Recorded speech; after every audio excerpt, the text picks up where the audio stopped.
That's awesome. That was so cool. That was amazing. Very cool intro. What did y'all think of that? That's the first time I saw it. That's Wars. so cool. That was amazing. Someone's producing an echo. That's the first time I saw it. That's so cool. That was amazing. Someone's producing it. Has someone got the stream open? Somebody got YouTube on in the background there. No. That's I one think of now it's those. gone. Now it's gone. Okay. But yeah, that was meant to be a little surprise. That was cool. I was laughing the whole time. That was thanks to that was- Andreas with the soundtrack. That was cool. Awesome. I was laughing the I whole think time. it's Mike. I think it's coming from you. It's Mike. Andreas with the soundtrack. Sorry, this is my. I think it's me. Honestly, I'll just get my headphones. But when Mike is muted, it's fine. Yeah, we don't hear it when Mike's muted. Okay. Yeah, maybe you've got to get headphones, Mike, or the speakers are too loud or something. But yeah, so that was Andreas' soundtrack, and I got someone on Upwork to do a little intro, Star Wars themed, which this council is inspired by. So, Oh, nice. Of course it is. hope Very you'll like cool. that. Got people dropping in. We're happy to be back. Let us know where you're from. I can already see some messages. Malene from Florida. Sup, YouTube gurus. Got a wild intro. Yes. Yeah. Yes. We all need to get lightsabers next time. And Yeah. Well, Adam's gone. I have oh, one. really? Oh, nice. He beat us to the punch. Look at that. I literally happen to have one like right here. Two. Oh no! You guys are the Look, most got Star one Wars. too. Nice. Pressure's on. That's awesome. Are they from Theory Sabers? Did you get them from Theory Sabers? Where'd he go? I did, yeah. Nice. No, I mine gotta was get from one. like an Amazon one. Okay. Next PodCon, so I might get one before. We've got someone from Switzerland. Hey, Mickey. Hamza from Morocco. All right.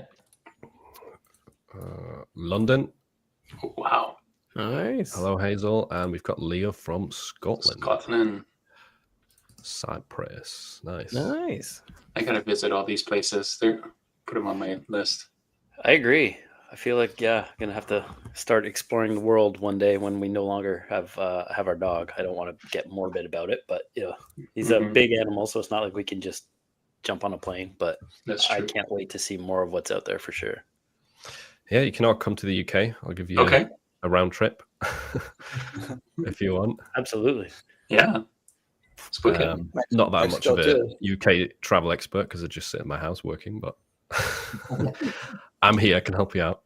But yeah, so today we've got a bunch of stuff to talk about.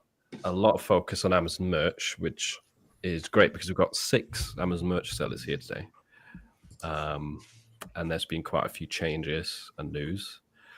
Then, as always, we'll answer some of your questions.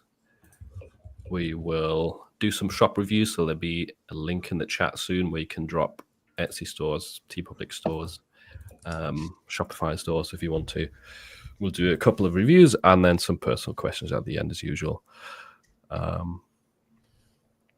So yeah, happy to have you here. And we'll start off with the big one, Oh, which nice. is Amazon tier up. So hang on, before we start talking about Amazon, Chris. Chris here as well. Hey. How's it going, everybody? Perfect Hi, timing. The topic I have nothing to contribute. How's it going? You should go first then. Exactly. Yeah, What's I got a your lot opinion? to say. I'm a big fan of Amazon. Been a long time Prime subscriber. Nothing bad to say. We got a party today. This is great. Mm. Yeah. Yeah. Wow. Awesome Kinda to see nuts. everybody. Well, don't let me interrupt. Take it away. You're I the wanna hear only this. non-Amazon merch seller, which is disappointing. Yeah, the odd duck. You're in a different place as well. I feel like you're always in a different backdrop. Yeah, He's changing it up. Always on the move. But I got a new laptop, and I got to be honest, I'm not a fan of this following feature. Kind of creeps me out. Yeah. The camera goes everywhere, so we're gonna give it a shot. But if you guys see me ducking off, like trying to eat something, I apologize. I'm not trying to put my chewing on full display, but anyways, back to Amazon. I want to hear this stuff. Sweet. So, in case you haven't heard, we had a little wave of tier ups, which at first, at least to me, kind of seemed like a false rumor, like just a thing people were kind of saying happened, but didn't really happen. Didn't see screenshots for a while, but it seems like it's actually true. I've seen a few screenshots that have the date on there, and so many people have said it now that seems to actually have happened. So let us know in the chat as well if you experienced a tier up yourself, and if so, which tier did you start off in and which did you move to? Because it seems to be a lot of lower tiers. Yeah, the one in my group that tiered up went to 10 to 25, I think. So I didn't tier up personally. Did any of you tier up? No. I'm nowhere near tearing up. Yeah, me too. Probably No. nowhere. Yeah, I got like 700 designs left to put up before I can tear up even. So Oh, so next month maybe? yeah, probably next month. I'm doing like 28 every single day. So probably Nice. next. I can share a couple of tiers from my group Oh, quickly. nice. Oh, nice. Somebody went from 100 to 500, so that's a good one. That's significant. Mm. I think. Yeah, when do you get the ads? Is ads at 500 or 1,000? Do you guys remember? For me, it 1,000? was 1,000. I think I had it at 500, but I Back in the don't day? think that was normal. Yeah. Yeah. But So- I think at tier 500 is where I really started, 10x what I was doing at. Oh yeah, that's Yeah, a for big sure. jump. So in my Discord servers, we had someone going from tier 100 to tier 500. This all happened on the 14th, which is Friday. And then, so this is just a zoomed in screenshot, right? So you can't really tell. But this person said tier 25 to tier 100. And if Nice. you look at it closer, you can also see the dates in the background here. Yeah. That's official. Yeah. Yeah. Tier from 100 to 500 is significant because that's a 5x, whereas 10 to 25 is 2.5, 25 to is 2, and 50 to 100 is 2, and then boom, 5x. Boom. Yeah. Somebody in the comments said they were tiered up back in January. January 2024. So I guess that was last year. Never mind. That's it. That's how long it's been, right? About 6 to 8 months or more. Yeah. I saw somebody with timestamps saying they got tiered up. I think it was September or October. So I don't know Really? that. Yeah. But only one. And I don't know the stipulation behind it, but they got into tier 1000. So it was still relatively low, I guess. But yeah, only one. So you still have enough designs, like it's based on designs and sales, right? Yeah, I that mean, Slots filled. 80% of your slots filled, and then you have to have sold, I guess, X amount as well, right? That tier's worth of sales. Yeah. Yeah. Yeah. That's the thing that's holding me back. The designs. I need 100,000 designs to tier up to the next. Easy. Yeah, next month. I'm good. Next month. What tier are you, I need Juna? 5,000 more, and that's never going to happen either. So. Yeah. So there is a bunch of people by the looks of it that are, that have enough slots filled and Oh wow! sales, Look at that. but that are still Still. waiting. Amazon, come on. But I mean, at least we've got hope again, because I think some people were starting to fear, like, what if they are not going to tier ups anymore at all? Like, what if it's the end of tier ups? Yeah. But clearly, if there have been some, there is potential for more. Hopefully in the near future, right? Yeah. So that's good news. Good to see, and I hope all of you that are waiting and are qualifying for a tier up get it soon as well. I think I have my slots like 98% filled. Ooh. Don't know if Well, that's What tier are you? 40,000. Oh, that's amazing. So you got like 30 something thousand designs out there? 39,000. I keep like going back, deleting a few, adding a few new ones, that kind of thing. Dude. But why do you guys think they're not tearing people up? What's your theory? Lazy. Well, one effect that it's had is I think some people go back and delete old designs that have not sold or that are unlikely to sell, right? So that's kind of a natural. Oh, I see. of it. So they're trying to prompt people to delete their old designs by not tearing them up. Is that what you're saying? Yeah, maybe it's like a purge of like lower quality designs in a sense. I think though that I mean, like Amazon as a company overall has always experimented so much with many different things, so it just feels like there may be some experiments in the works, like the price changes and everything, but there may be some experiments in the works regarding tiers. Could be something like that too. Yeah, I'm okay with it, because all of the thousands and thousands of listings that people are putting up, like a lot of them are never ever going to sell, and it's burying their own stuff by putting up in those quantities. Mine, like, call it a hot take, right? But I am clearly not the person who uploads on a regular schedule. I prefer to curate a design with an ideal customer in mind and then have it sell. Like, I went over some numbers. I've got many designs that have sold 5 figures and a few that have sold 6 figures. But you'll never get that if you're just putting up thousands and thousands, right? I feel like Amazon wants people to go and remove the non-selling stuff. Like, if you're, there's the 80-20 rule always applies, but I think for most Amazon sellers, it's more like a 95-5 rule, right? Like, most of the revenue is coming from 5%, and 95% of the stuff you've put up is not going to move.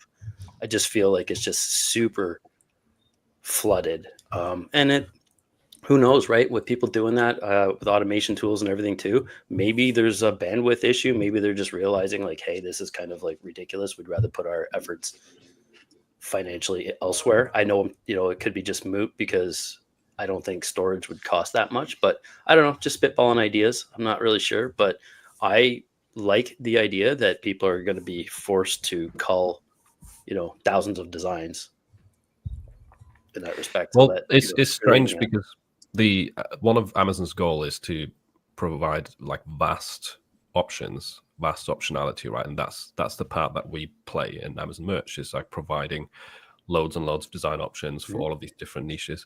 So they're kind of throttling that. I've also seen this theory a lot. Some people were discussing this in my Discord server. Supply is greater than demand, maybe. What do you guys think about that? I agree. Possibly. But all the good stuff's going to bubble up, right? That's kind of their thing in Amazon. Is they have millions and millions, and then the good stuff bubbles up, and then that's on the first page, and click, and they make sales. And so I think it could have something to do with, if you consider the last wave of tier ups was, let's say 6-8 months ago, maybe even a year ago, a lot of the AI tools and stuff like that we have now are probably helping people to mass produce designs and fill their slots quicker. So a year ago, people weren't able to fill slots maybe as quickly because they weren't as comfortable with AI tools and the, mass uploading and stuff. I think that's picked up quite a bit now, and Amazon's maybe just put on the brakes while they're trying to control the amount of, like low quality stuff, but also AI stuff. They're doing the same on KDP, right? Like if you upload a KDP, you have to check whether or not it's AI related. TikTok, a lot of companies are trying to kind of distinguish that. So I think maybe Amazon is kind of, just hitting the brakes a little bit and saying, hey, let's get our hands around this.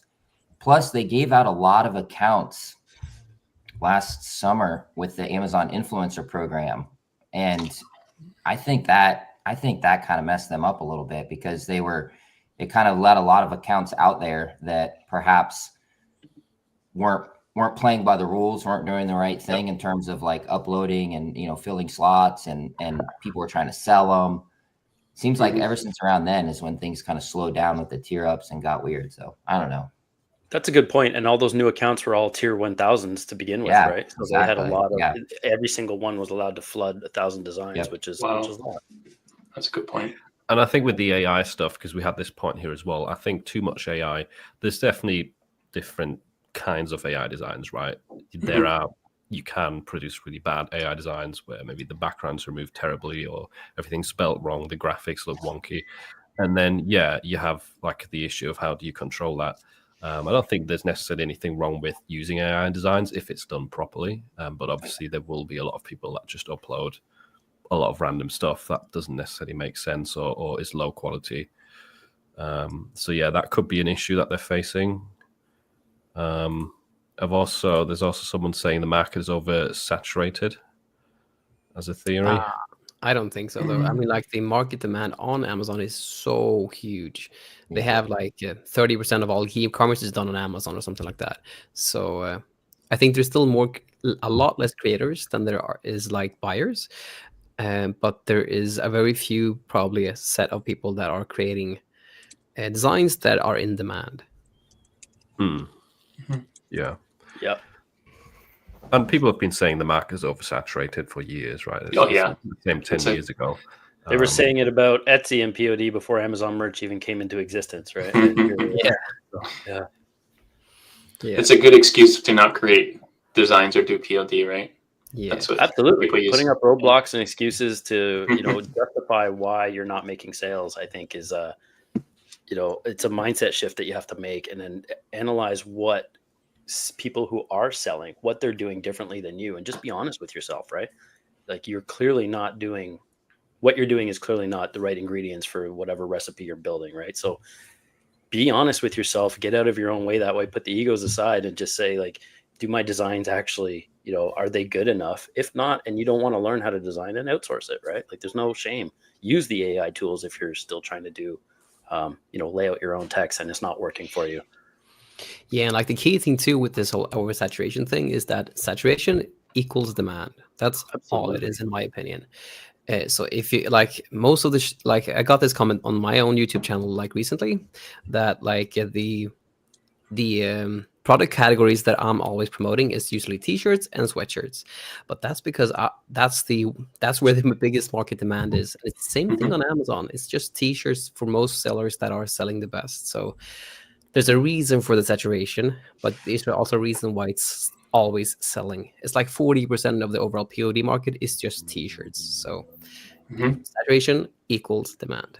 Yeah. In my opinion. Yeah. I definitely own more t-shirts than mugs or whatever POT product that I can think of out there. So and the market is growing every year as well, right? So the print on demand market overall, I think, is one of the biggest growing markets. Don't you have the stats on this, Chris? 87 billion by 2033 is what I Googled yesterday. Yeah, I've looked at this a lot, and it's by 2030, it's a pretty big number now. By 2030, it's going to be a much bigger number. Basically, all that it is, and it's to give like some specifics, it's like 23.6% compounding annual growth rate, which is a lot for a like e-commerce vertical. The next closest is grocery, and that's like 18%. Now, when we say 23%, that's not just like 23% in terms of seller revenue. That's looking at print on demand holistically. So like everything from the mills to the software. So like it's not just saying sellers straight up, but sellers are along for that ride.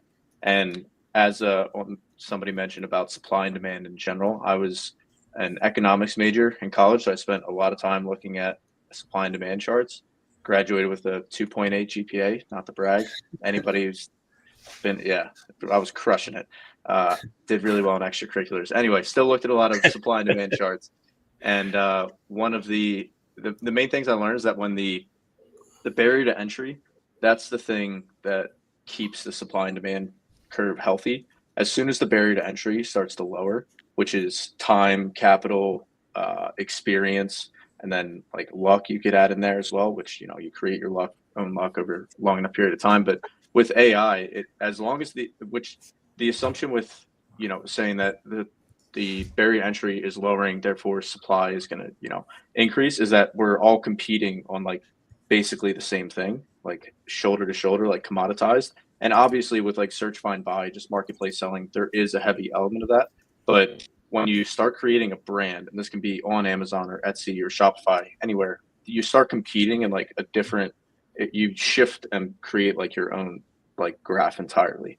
And that's how I like to think about it, is like, yes, AI is coming. It's going to lower the barrier, just like Canva did, just like, going back how many dozens of years, people were just drawing and then taking pictures and uploading it. Then Canva came along, that lowered the barrier. So even more people are able to sell, which I think it's a net positive thing, because at the end of the day, creativity comes down to the creator having an idea in their head and being able to translate that into something they can put out into the world. We can, there's a lot of debates around like the impact that will have on the creative industry. And like, there's definitely going to be a lot of shifts, but I think net, it's a positive thing because more people will be able to express themselves. But that aside, it's definitely going to shift things because the barrier to entry is only going to get lower and lower. So what I've spent a lot of time thinking about is how can we just shift the curve entirely and compete in a different game, which brand is just one of many ways you can do that. For sure. Yeah. I got one other quick thing to add too to the I asked ChatGPT while we were just chatting, why did Amazon not do tier ups? And it said the normal stuff we've been covering, like supply and demand and trying to control the catalog bloat. But one of the things that it said was that in the past, this is what ChatGPT said. It says in the past you could sell your way up, but now it's not just about sales, and it's suggesting that Amazon is looking at things like upload to sale ratio, your sales velocity, your content moderation, and your account health. In other words, maybe it's trying to prioritize people who are, active in their account, that don't have violations, right? So that's kind of like a new spin. Whereas before, maybe it's just you hit these like metrics and you were just, tiered up. And now they're being a little bit more selective because they're trying to control. They want people who are going to play the game and play it by the rules. Yeah, because a lot of people were buying themselves out of tiers too, right? In the lower tiers. The lower tiers for sure. Yeah. Yeah, that makes sense, and it would be a way to fight like the issue of lots of designs being there that don't sell, or lower quality designs. Because if you for example focus on a metric like the percentage of designs out of your catalog that have sold, obviously for Amazon it would make more sense to tier up people that have a very high percentage of that, right? That's less server space wasted on their end. So that could play into it. Some of those things make sense. And it would make sense that they shift their strategy over the years of like, oh, now there's more sellers, easier to create designs. Maybe we change something about the way we tier up. Just a shame that they don't tell us. Yeah. What's going on. That'd be nice. Yeah. We just have to speculate. Like a lot of the stuff we're saying here is just speculation. Even ChatGPT is just speculating. Here we go. Someone just said that as well. Amazon might be rethinking their tier system, focusing on showcasing top designs for higher tier accounts to improve overall platform quality, especially if demand isn't the issue. Yeah, that's kind of the same thing. Yeah, that sums it up pretty well. Then also, Luxinda said, I just want to point out that many of the biggest sellers are definitely not high quality. I would argue that catching a humor wave trend is way more important than ad quality. And a lot of people say that about Amazon. I could see that if you're the first one to market with something super funny, then again, text-based can sell all day, right? You don't need to compete on quality if you're first to market with any idea because you're the only one out there. But as soon as those 500 copycats come out, then people are going to be looking at the caliber of the design, right? So, and it's not to say it has to be a Picasso, because it just has to be good enough. It has to be good enough that the customer thinks that it's great. It doesn't have to be something that you spend hours on necessarily with all your design and background and training. If the customer doesn't understand art enough or graphic design enough to understand the value of the components or how you put it together, right? It ultimately just has to be good enough. So that's like, I think, a misconception too when we talk about in print on demand. I say it all the time, like better design, but it doesn't have to be this pristine piece of fine art, right? We all know the best fine artists on the planet only got rich after they were dead, right? So, and I think a key thing to that too is that at least from my perspective, the only thing that's worked for me is letting the customer decide what's quality and what's not quality. because like the simplest designs with just a simple like cursive font or something like that can sell like 1,000 times, whereas a masterpiece might sell 0 times. So it's key, at least in my opinion, it's always been that I've always thought that I let the market judge and I just provide the value and let them decide whatever is valuable and not. That is a piece that I think most POD sellers miss, right? Is that you have to, do what people want and let that guide you, and literally put your ego aside and the vanity. Like I was so, that romanticism that I was going to make these awesome, drawings that I had, like to Chris's point, when we were literally drawing back in the day, and then scanning it in and then tracing it in Illustrator and going through all the work to make this beautiful thing. And then nobody bought it because it didn't hit for, emotionally resonate or what have you the right way. Right. So then it's like, well, what is going to sell? I'm looking at what's selling, and it's nothing I would have necessarily designed in the beginning, but it's, following that customer demand is absolutely where you're going to see movement and money. Right. Yeah. And that's one of the things I love about print on demand is it's a lot easier to test good designs, or the designs that are selling on print on demand, because if you did it traditionally and have to screen print and make 100 and then put it out there to see if somebody likes it, man, that's a lot of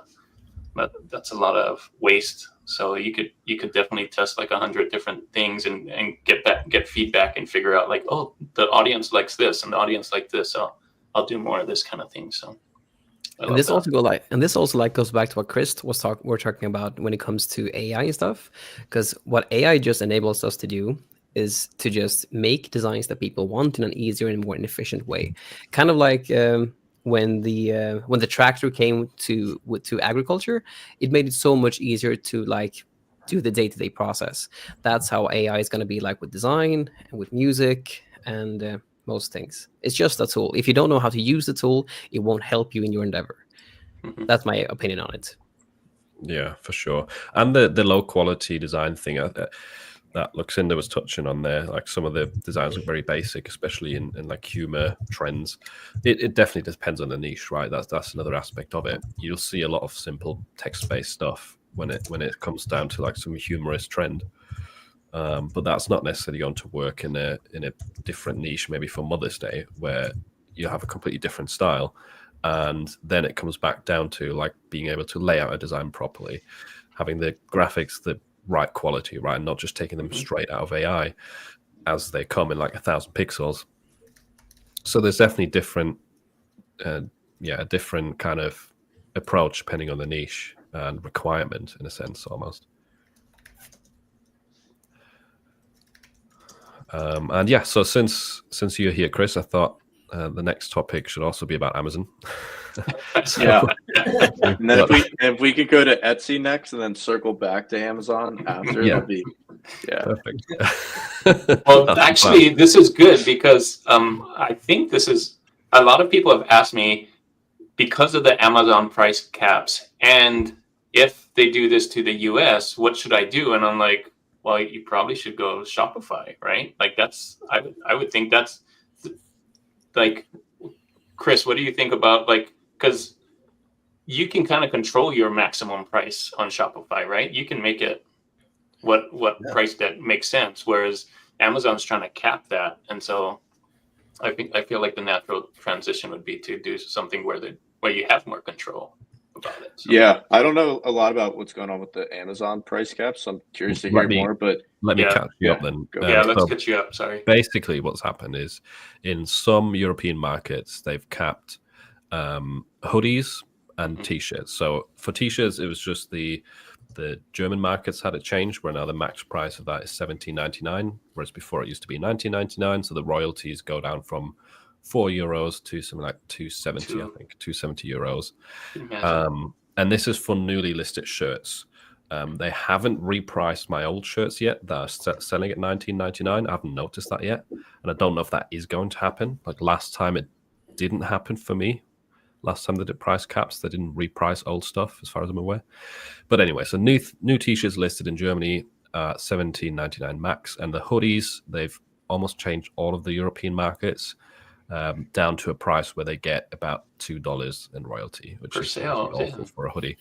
And especially if you were advertising hoodies and standard tees in Germany, that makes it more difficult. And now the worry is like Juna, I think, talked about in this recent video. What if that comes to the yes market, which is obviously quite strong for a lot of people. And the one thing I noticed too, I don't know if you guys caught that at all, but with the caps now in the UK market, that was allowing for, let's say, I'm not sure, but it was like, let's say £4, right, of profit at whatever, or 3 and change. That if you use a traditional exchange rate to US dollars was still more than most people were charging stateside. But the royalty rate, but you can't do that because the royalty rate was so much lower in the UK. So if you were if you did that, the exchange there, you're not looking at the equivalent of the $7 US. It's more like a $5 or something to that effect. So it's not even the ratio. Like you guys in the UK and overseas are making less on your equivalent dollar for dollar item, which also sucks doubly. Yeah. The thing also I was worried about is the future of, let's say they did do this to the US market and we only can make a maximum of $2 per sale. Like putting ads on those wouldn't be profitable, right? Like it usually takes a lot more to be profitable. Yeah. For that. So I'm like, and that's I used to complain about $4 a sale on TeePublic, and now, it may become less than that on Amazon. So yeah, the idea behind it, I think, it's in line with one of Amazon's core strategies. Again, is like having low prices, high sales volume. That's the whole idea, is like getting people to convert more often, which is great for Amazon, but it's obviously not great for us sellers if the overall sales doesn't increase to the point where the royalties are actually better. I think that's where we might experience a downside to this. But obviously Amazon is more focused on the customer than they are on the sellers. But yeah, Chris, what do you think?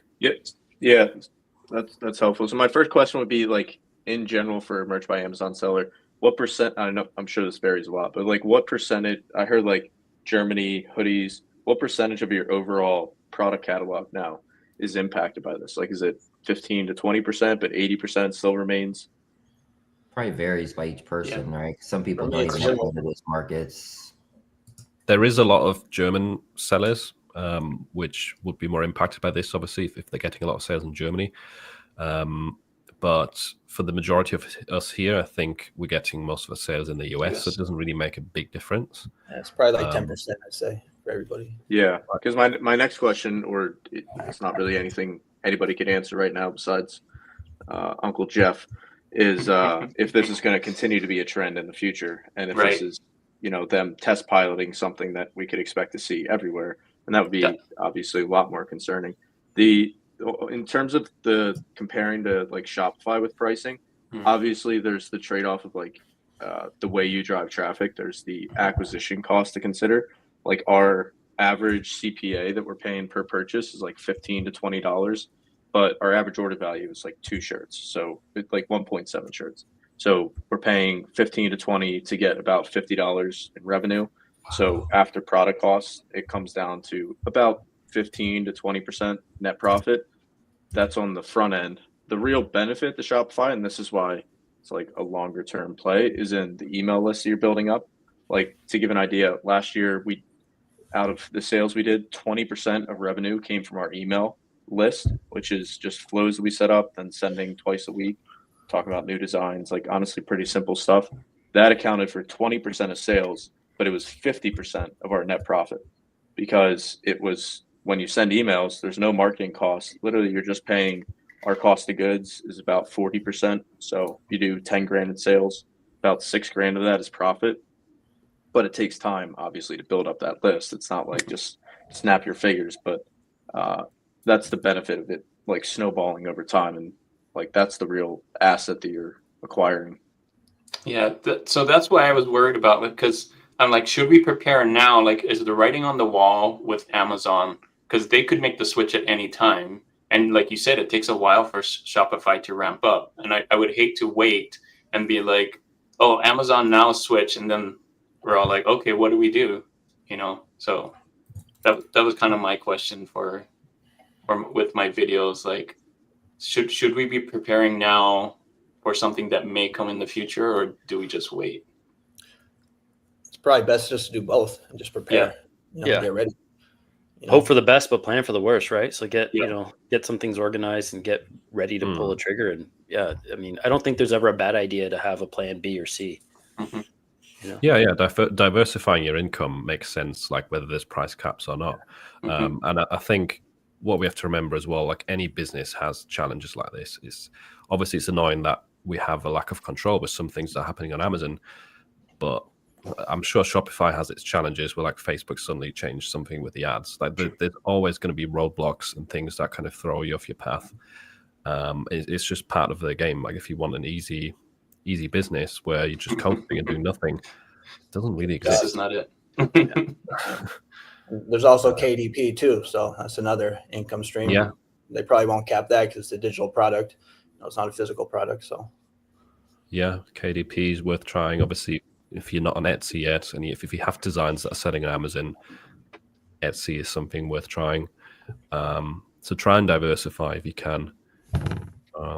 Never hurts. Yeah. Because the good news is that like the thing that Amazon, Shopify, Etsy, Redbubble, any of them, all that they are is like a distribution network. Like it's just getting eyeballs in front of your products. Obviously, the buyer mindset, like on Amazon or Etsy or Marketplace, it's search, find, buy, which is very different than like pattern interrupt marketing, which is what you're doing when you're running paid ads to a Shopify store. So it's not directly like, exactly the same. But the prevailing theme that's absolutely true is just high quality designs, which that's a fluffy term that you could definitely break down into a lot of subcategories. But high quality designs is what makes you stand out on Amazon, makes you stand out on Etsy, and it's 100% what makes you stand out in the newsfeed. So even as it can be, and for everybody listening, as it can be concerning hearing about all these updates and feels like we're kind of at the whim of these different marketplaces, the one thing that will withstand the test of time every time is just continuing to make the highest quality product possible. And that's not even just true for print on demand.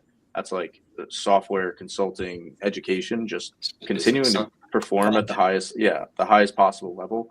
That is always going to be the thing that doesn't matter what market conditions throw at you. That's always it doesn't mean that it's going to be easy or there won't be ups and downs, but I can very confidently say that will be the place to, focus your effort. That will always yield the highest returns, opposed to constantly shifting focus and shiny objects, that kind of thing. Those things are tantalizing and they can seem, like a quick fix, but to Philip's point, like there's always things that you don't know. And a lot of times the problems of the business that you currently have, it's better to figure out a way to resolve those when they are solvable. Obviously there's things that can be outside your control, but I'm a big proponent now of solve the problems of the business you have rather than jumping into something new and having to discover the problems of a new business. Yeah, I mean, I was going to make a concerted effort, kind of on that same vein. I was going to make a concerted effort to target more of the EU and the UK through, the second half of 2024, because I know there's missed opportunity there. But if they're clawing back the royalties at a rate that just doesn't make sense anymore, I'm just going to continue to do what I know is working and expand on, some of that stuff over on the US side, right? Especially leveraging Prime in a time now with tariffs and everything potentially happening, raising value. It might be that some stuff, costs for inks and stuff coming that are being imported, all the machine printer parts, all of those are going to have tariffs on them if they're made in China. And, every single piece of machinery and equipment has a component that was made in China, right? Even down to, the microprocessors, any kind of chips. So those are going to inherently affect, I think, the cost of production, even in stateside, even if there's no border crossing on our printed garments. So I think planning to, set your royalties higher now in case there are caps, because as we've heard, traditionally, Phil mentioned earlier that when they cap prices, they don't reduce existing standing prices.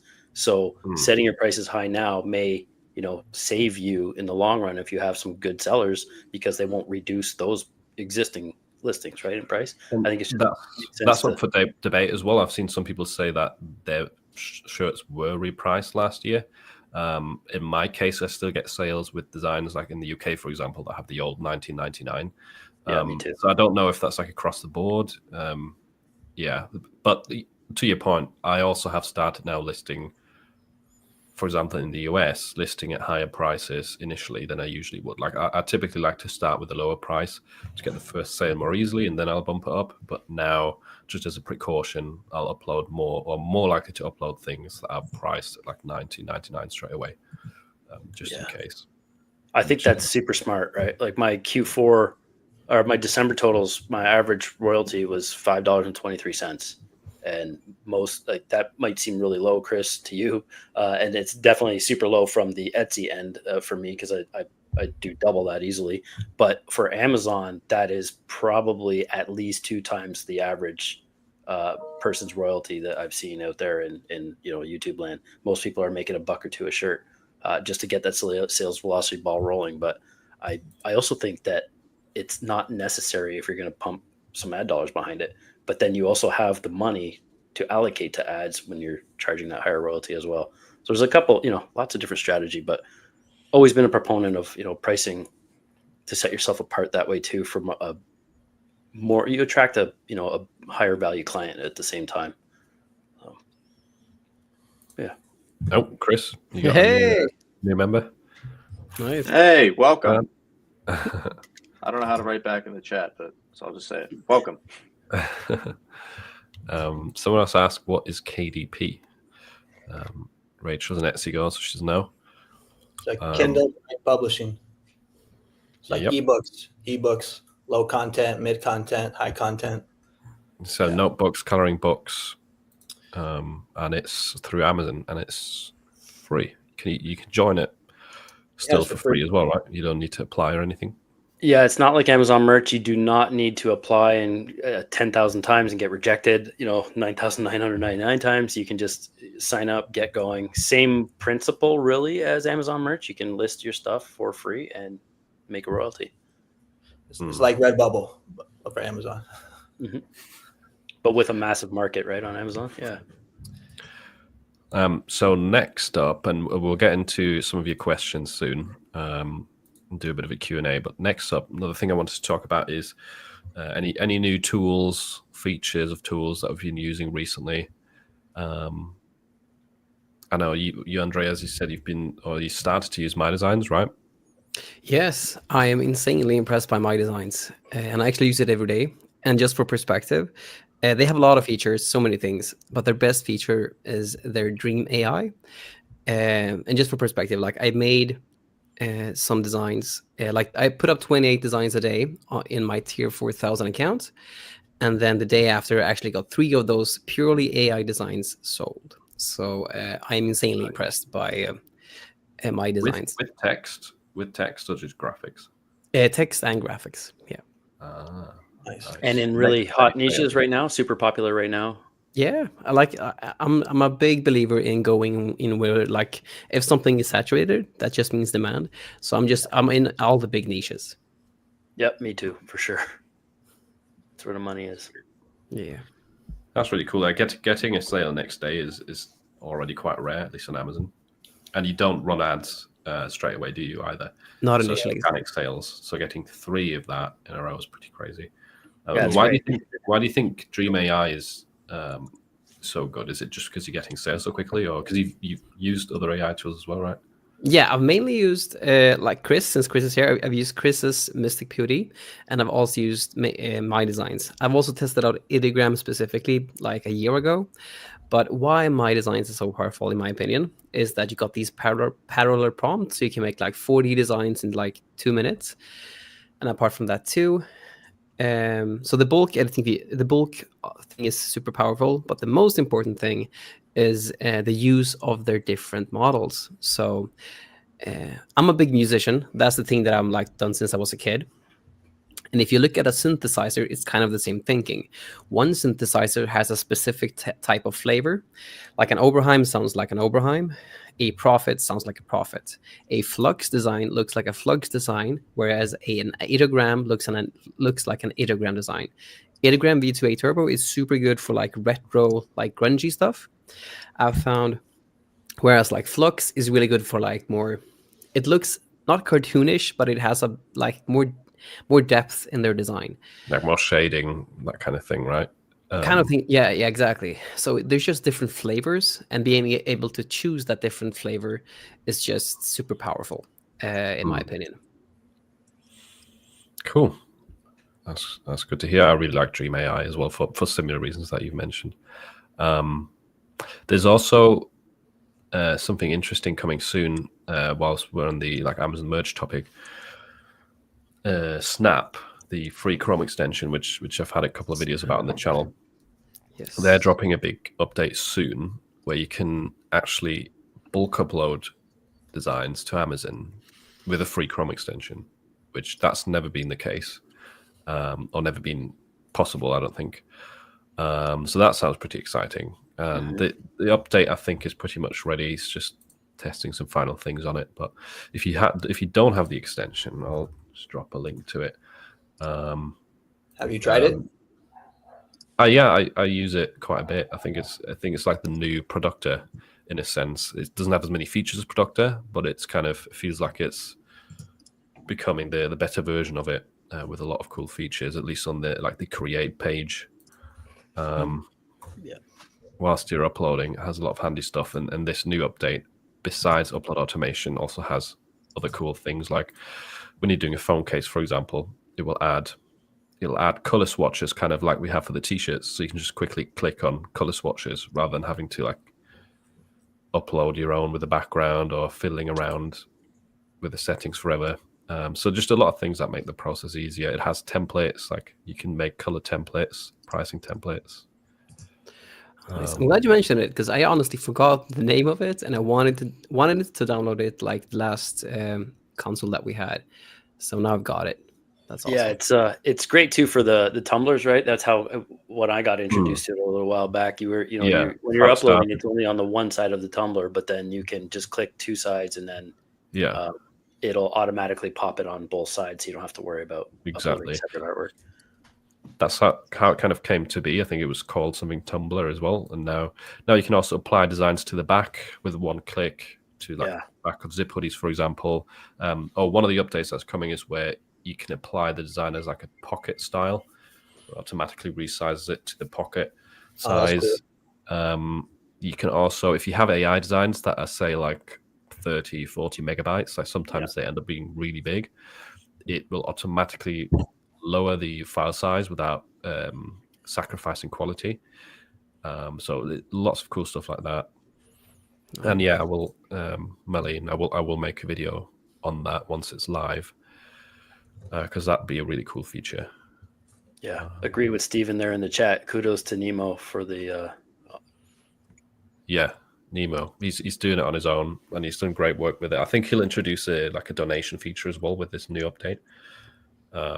He should, because he spent hundreds of hours on it. Yeah, I'm sure he has. And people have been asking him for a donation feature for ages. So that's pretty exciting. There's also a big update to Ideogram coming next week, which I can't really say much about yet, but that's confirmed for the middle of next week. So that's exciting. Actually wanted to ask Junior about that, but he's just gone to fix something on his house. He'll be back in a bit. Is there any new tools in the Shopify world, Chris? New tools.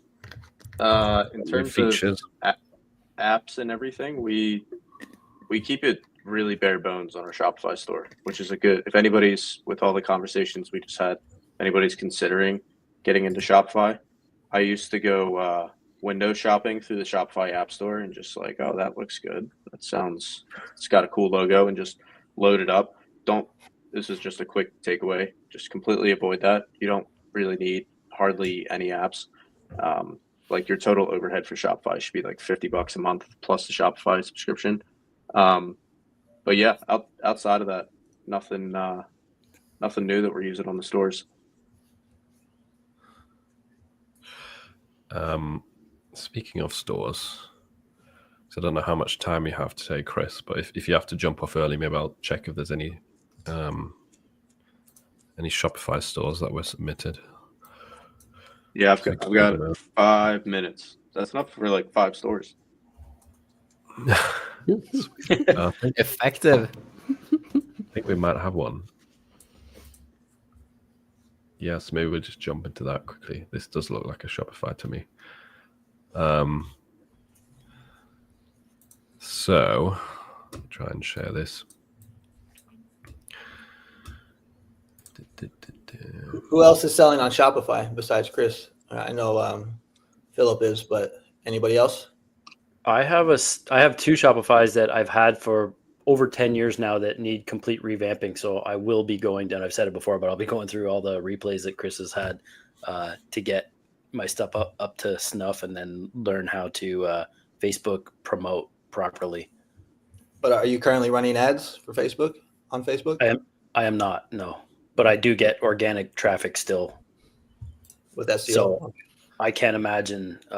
Because I did put all the metadata in there, which helps with the organic ranking. And Chris can correct me if I'm wrong, but now people aren't listing with Etsy titles, for example, in Shopify, right? It's just saying like fishing shirt, and then all the you're directing the traffic based on all the SEO for your paid ads.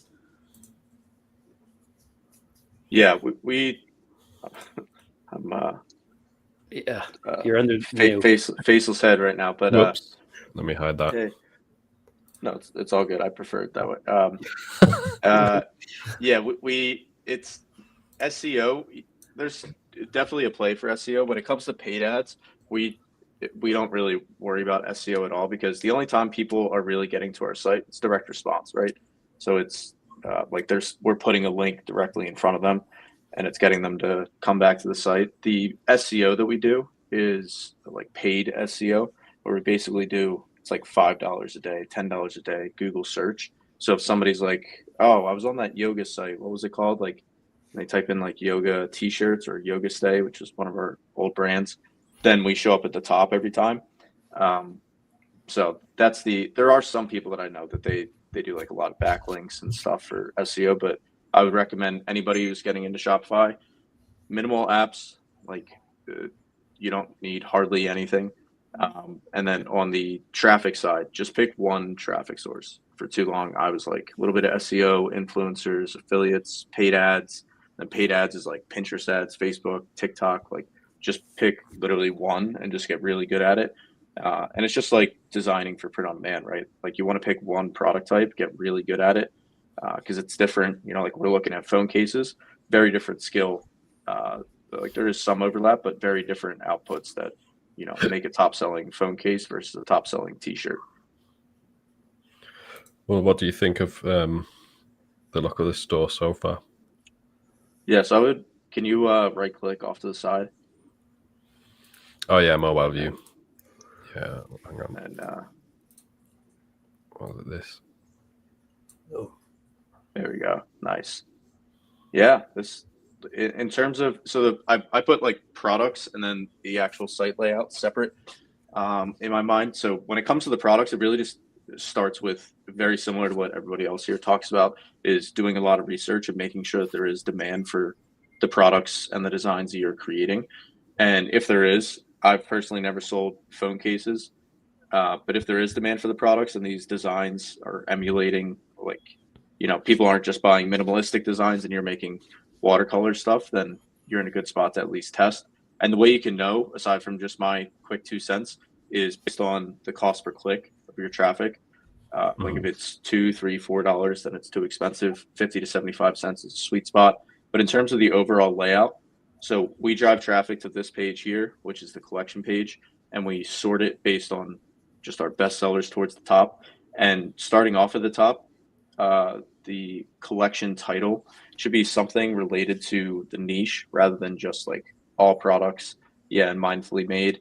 That's okay, but we want to keep in mind that this top section there, that's like the landing page header. So people are evaluating your entire brand just based off of what they're seeing up here. So it's really valuable real estate. I like the free shipping on order 75 plus. It's very minimalist, and the logo isn't taking up a lot of space. So everything's sized properly. I would just change the title from all products to something about the niche or about the product specifically. And then instead of mindfully made, that's a little fluffy, I would make it either something about your something that's tangible that is not based on your brand, because nobody knows the brand yet. So make it something like your money back guarantee, number of products you've sold, your policy, something like that. And if you can't come up with anything, it's better to just leave it blank rather than have something there. Then scrolling down a little bit, the sale icon, I would make that a different color so it doesn't just blend in. Then the length of the product titles, they're good here, but we want to have unique product titles. We don't want to just do Blue Toil 1, Blue Toil 2. Yeah, those titles, we want to shorten them up, ideally 2 to 3 words max, plus the product type. So in this case, phone case. And then if you're just driving traffic to the United States, which is where we recommend starting out, you can remove the currency code. And that on True Mobile, this is like the desktop mobile. On True Mobile, these will be stacked. So like your compare app price and your actual price, yeah, it's going to look more like that, which these are the little conversion killers that make all the difference. It's like that extra space that now it's just taking up an extra line across every product. That's people have to scroll like 2 extra finger touches to get to the bottom because of that. Oh, not then finger touches. I hate those. It's the worst. People just want to blink and they have the products like at their house. So as close as we can get to that. So if you click on one of the products, let's see. Yeah, so I like these mock-ups. I would get rid of these I would get rid of them. Just like the white background ones.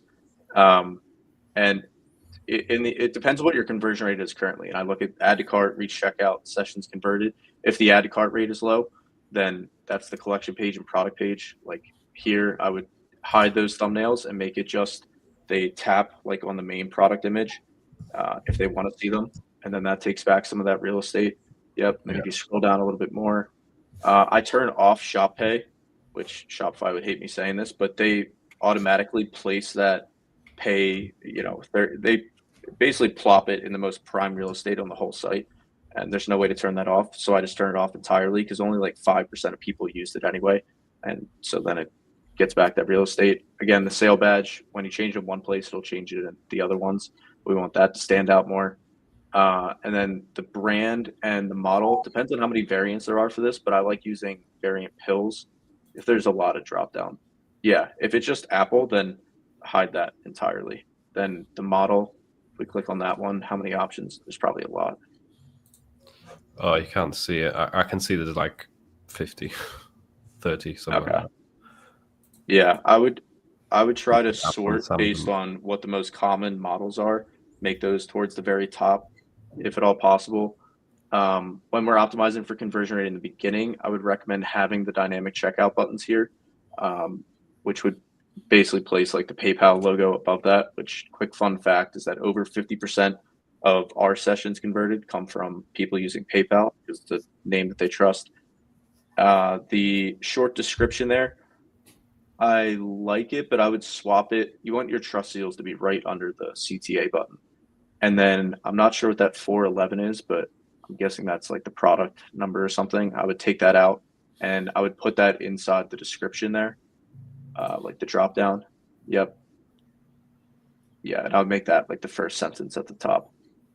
Then care instructions. And I like making these sound a little bit more incentivizing, like high quality products as the first one, easy care instructions, free and easy returns as the last one.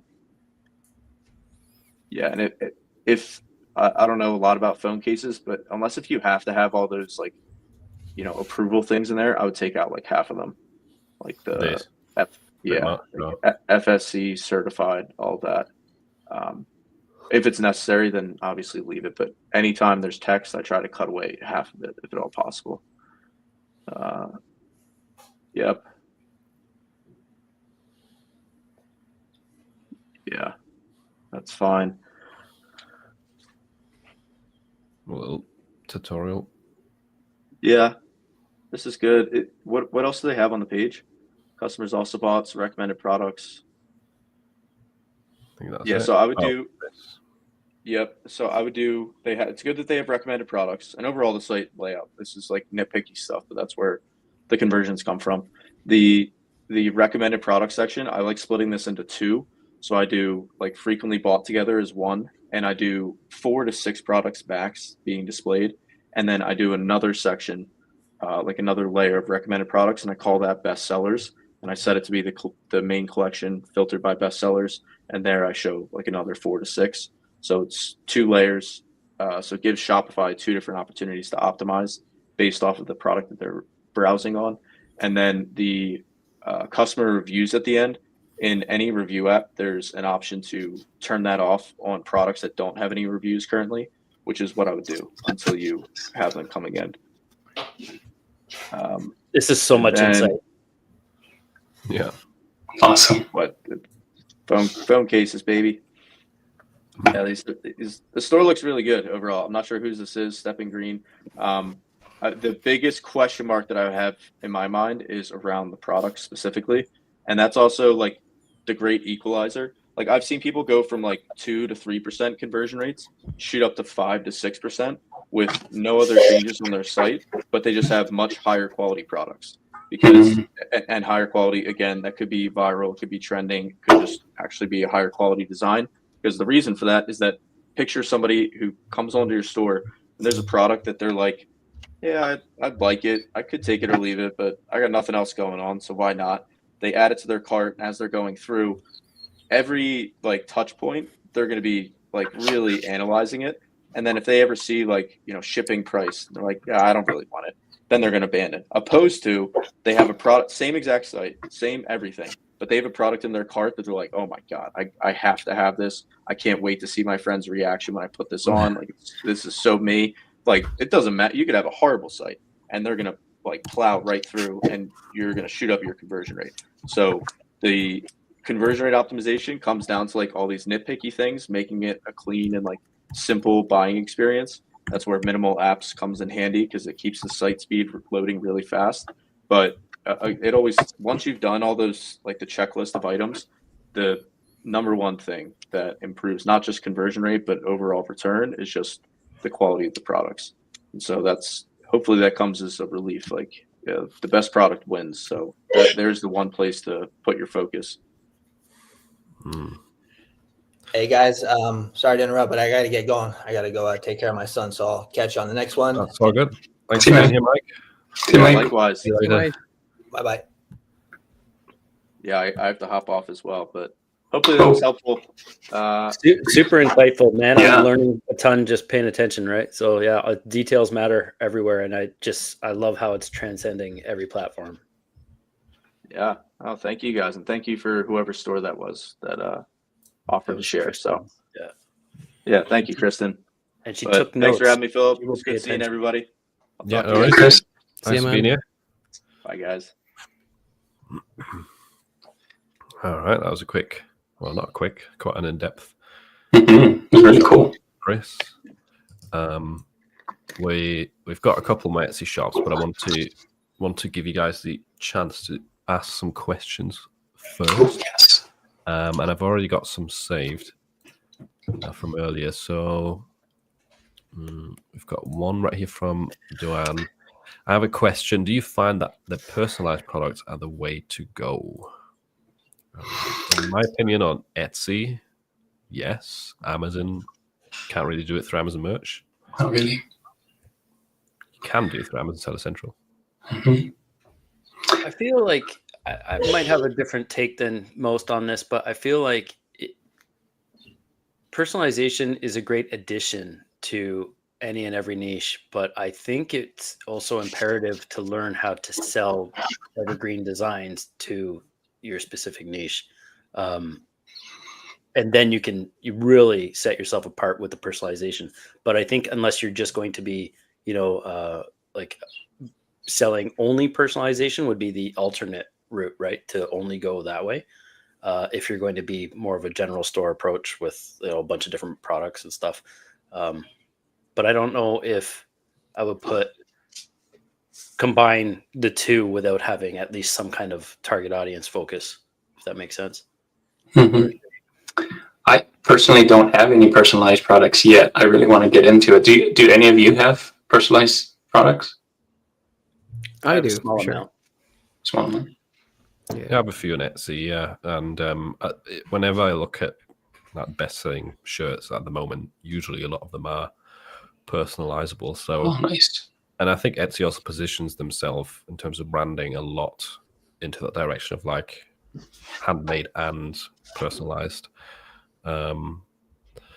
So it's definitely a big thing there, especially I feel like especially if you have a niche that you're already doing quite well on Amazon, check Etsy if there's not a lot out there, especially if there's nothing with personalization, and if there's an opening for it, try it out, because that's going to be in some cases a gold mine.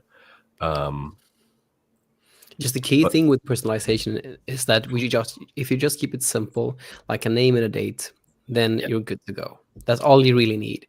But once you get into like doing custom like designs, like let's say that you do one of these wavy retro designs, and you have to customize that each time. It will be a super pain. When I do personalized designs, I always want to keep my like from the second that I start to the second that it's like all done on Printify. I want to keep it between like a minute to a minute 30, not longer than that. Because if you get like lots and lots of orders, if you go above that, then you'll spend all day just personalizing stuff. But if you can keep the creating the design under a minute or around a minute, then you're usually good to go. But the key thing to that is to keep it simple. Are you guys using Hello Custom for your personalization stuff?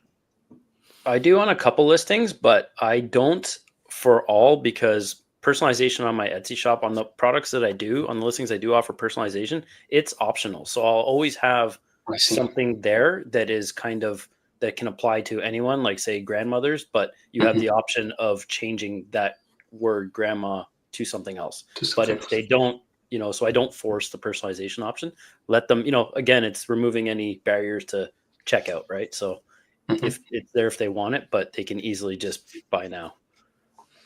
Yeah, and like that optionality is what I used a lot too. It helps a lot with conversions, but it makes it hard to automate it. But if you can like make the process in like Canva, or whatever software you use, like I use Canva, if you have a really simple process in that software, then it makes it really easy to actually create the designs fast. Cool. Yeah, Hello Custom's good for that. Thanks, Dwayne, for saying that. I did put out a video, I think last week, on how easy it is to automate, with Hello Custom now too, you're not just tagging year and date, which is really cool. You can actually set a parameter in there. So like if it was a year established 2025 is the example I used, but then in personalization, the customer only put 2021, you want them to have that EST period space in there. So you can set that parameter in the tag in Hello Custom so that it will prepend that before adding the 2011 or something, for example, so that, the customer gets exactly what they should have gotten, even if they only typed the year. So pretty cool that, it understands the rules you can give it. Nice. Yeah. And I mean, that's 100% automated, right? Yeah. Yep. Next question from EM. Will Snap ever be made for mobile? I don't know that personally, but the best place to ask is in my server. We've got a channel for Snap specifically, and Nemo's in my server as well, the guy who developed it. So yeah, what's Snap? That planned. I think I missed it. What is Snap? Snap is a free Chrome extension for Amazon Merch that makes the upload process a lot easier. It's kind of like a better version of Productor almost. Really? And Okay. they're even allowing bulk uploads for free very soon. Whoa. Which is pretty exciting. I'm sure you did a video, right? Did you do a video for it? It's not live yet, but I will do once it's there. Yeah, I'm waiting. I'm checking every day. Like, is it there? But yeah, so just check with Nemo or suggested to him if that's something you're looking for. The next question by Farah is it okay to make AI designs without any changes? Not really. It depends what you consider or what you mean by changes. You would need to, in most cases, remove the background and upscale or vectorize to increase the quality. Then I think after that, you have the option of making changes if maybe you still need to add text, right? Maybe you didn't generate it with text, or maybe there's a spelling mistake or something in the graphic doesn't look right. Then making changes might be better. but it really depends on like we would need an example for this. I think that's a good point, though, is like, adding the text after the fact. So adding, I think, your own unique touch to some degree is going to be instrumental, because the US actually passed a law on, like, they came out with a standing on copyright now, is that anything that is 100% AI generated, so you typed in your prompt and it spit it out, if you don't change it at all, it's not copyrightable. So anyone can use it for commercial purposes. If, however, you've altered it yourself in some capacity, then you have the right to say that it's copyrighted and you can protect it. So I think it just to protect your own best interest and not have 100 other people or 10,000 other people using the exact same piece of art. I think it just makes sense to kind of use some changes. Yeah, that's a good point. The other thing I was going to say was, I think you still need to have kind of a designer's eye to figure out, like, is this a good enough design for a t-shirt, for example, right? Like, because there's a wide spectrum of results when it comes to AI. Just because AI spit it out and it has the text and it's spelled correctly doesn't necessarily mean that that's something people want to buy on a t-shirt. So I said that verbatim yesterday. Yeah, word for word. Yeah. So take that too. Like, you need to know, like, just because you can make it easy and it does, and I'm sure in the future we're going to come to a point where AI will upscale it automatically, remove the background automatically, and it's good to go. But it still needs to look like something people want to buy, right? Just don't put up a whole bunch of. I've heard this term called AI slop from Michael Essick when I interviewed him, and like I feel like that could happen, right? We just, like, I don't know, maybe all of this could sell, and then just crank out a whole bunch of AI stuff. It will never sell. So just have a good enough eye to know, like, this design actually is something people want to buy. So yeah, I think that's one of the key issues that people have that come into this space now, with the lower barrier to entry of AI tools making it easy to design stuff. It's like, yeah, you can design stuff, but is it going to resonate with the target customer? That's still important. And I think carry on.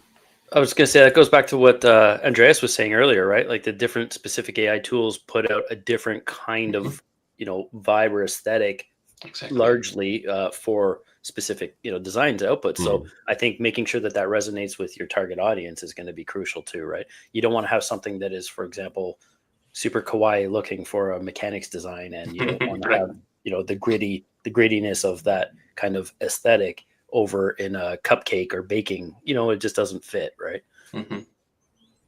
Know your audience. Yeah. And as a little teaser, me and Adam are actually working on something. I have been working on something behind the scenes that is supposed to help you out with that entire that gap between, like, yes, you have the tools, but how do you make sure that they actually get you sales? So sign me up. Take my money.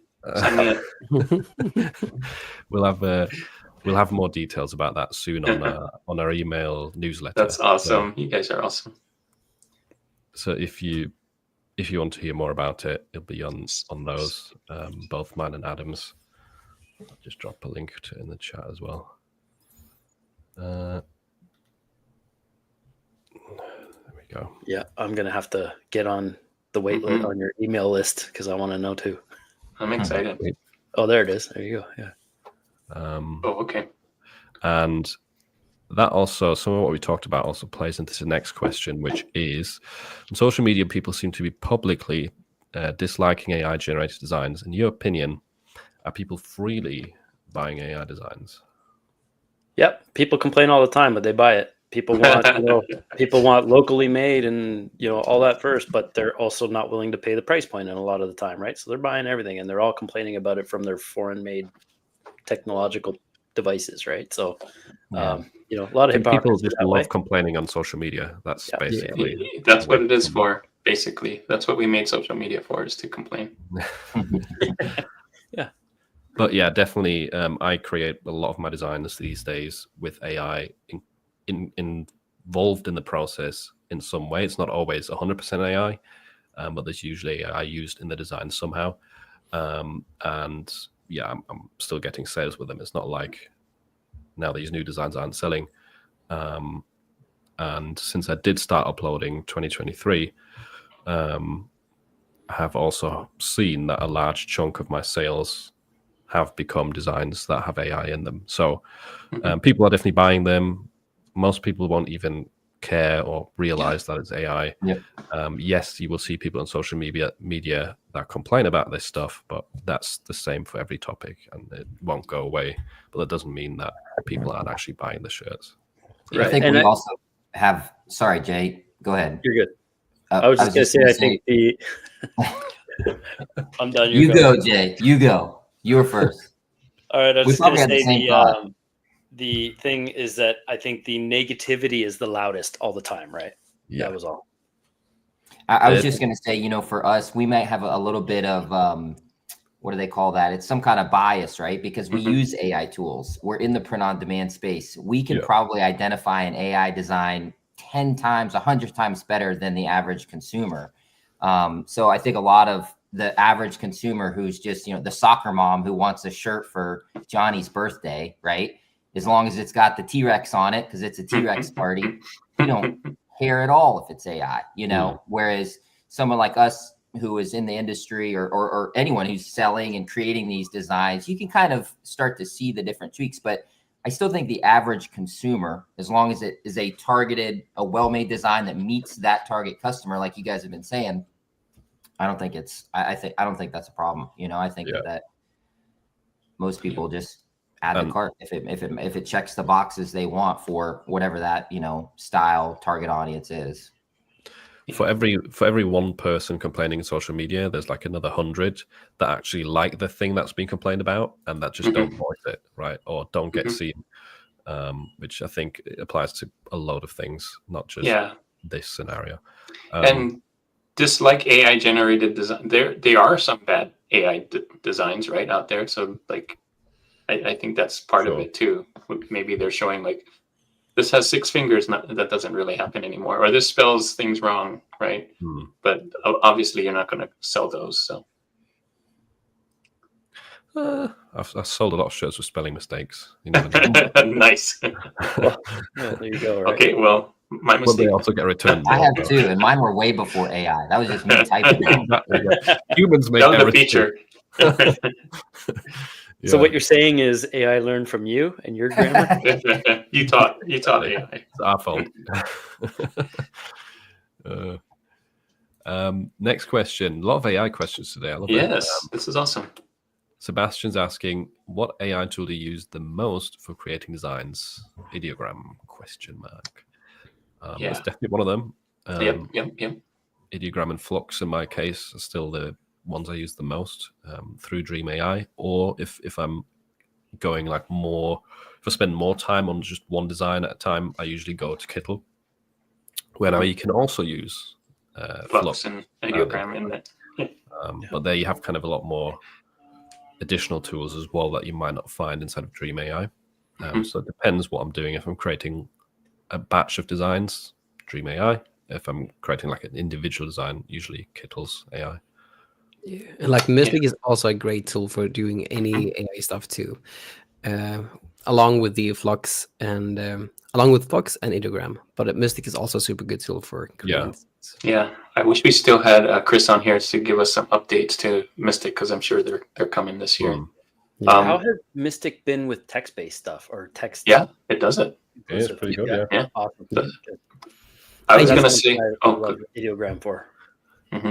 The aesthetic feels quite similar to Flux. I don't know what it's trained on, but Flux is also very good with text.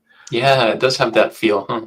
Yeah, that's what I want to say too. Like, it's super fluxy, if you can say that. Yeah. It's a term now. Yeah, it's a verb. Nice. Yeah, so I still use ChatGPT for the graphics. I still like that cartoon kawaii stuff. Of course, Flux does a good job with that. I like Midjourney still for like posters. Midjourney and Leonardo for like poster kind of things, like photorealistic stuff or things. You know that cat that does a selfie with the UFO thing. That kind of stuff does well, or the Japanese poster kind of thing. I would also guess a lot of the phone cases we saw earlier were probably Midjourney. Their patterns the tile patterns are amazing on there. And I love using ideogram, like the bulk create, what do they call that? Like where you put in the CSV file and it can create like 20 things at once. I love using that for that one. Also, while we're talking about different AI tools, you're doing something pretty cool right now, Juno. Oh, yes. Bracket. Yeah, I was inspired by the March Madness bracket. So I have 16 different AI apps out there, and I'm going to pit them against each other, single elimination, and see who comes on top it's going to be for t-shirt design. So the first round is going to be Easter t-shirt designs. And we'll see who can make the best Easter t-shirt designs, pitting one against the other, and then next round I'll do a different topic, and next round, and then the finale I'll do it's like a tournament. Tournament, yeah. One a day. I'll start today. I forget who's up today. Maybe we can ask while we've got the chat here, because we were discussing this before we went live. Please. What do you think would make more sense with that kind of tournament of facing with different AI tools?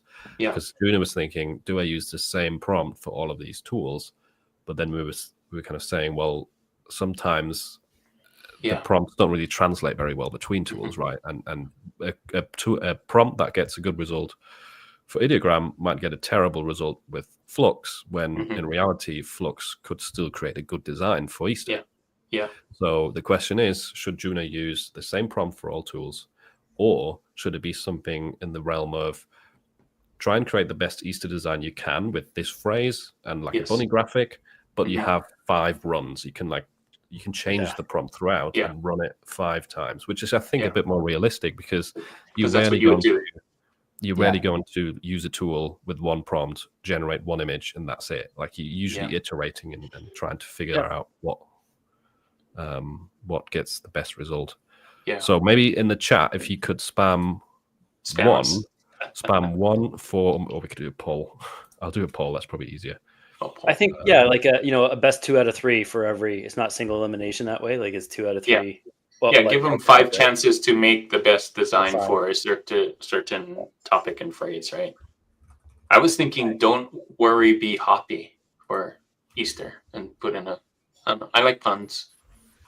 That's great. Yep. Puns are always good. Yeah. Right. There's a poll coming in the chat in a second. Nice. You can Thanks, guys. This is going to be helpful. Oh, we've got a donation. Already? Ooh. That's amazing. Wow. Luxury card store donated $5. Thank you. Thank you so much. That's amazing. Thank you.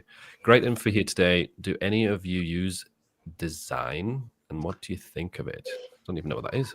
Yeah, I have it on my list of things to try. It's an AI app. I think, did I put it in the tournament? I think I might have put it in the tournament just to use it. Let's see. It does.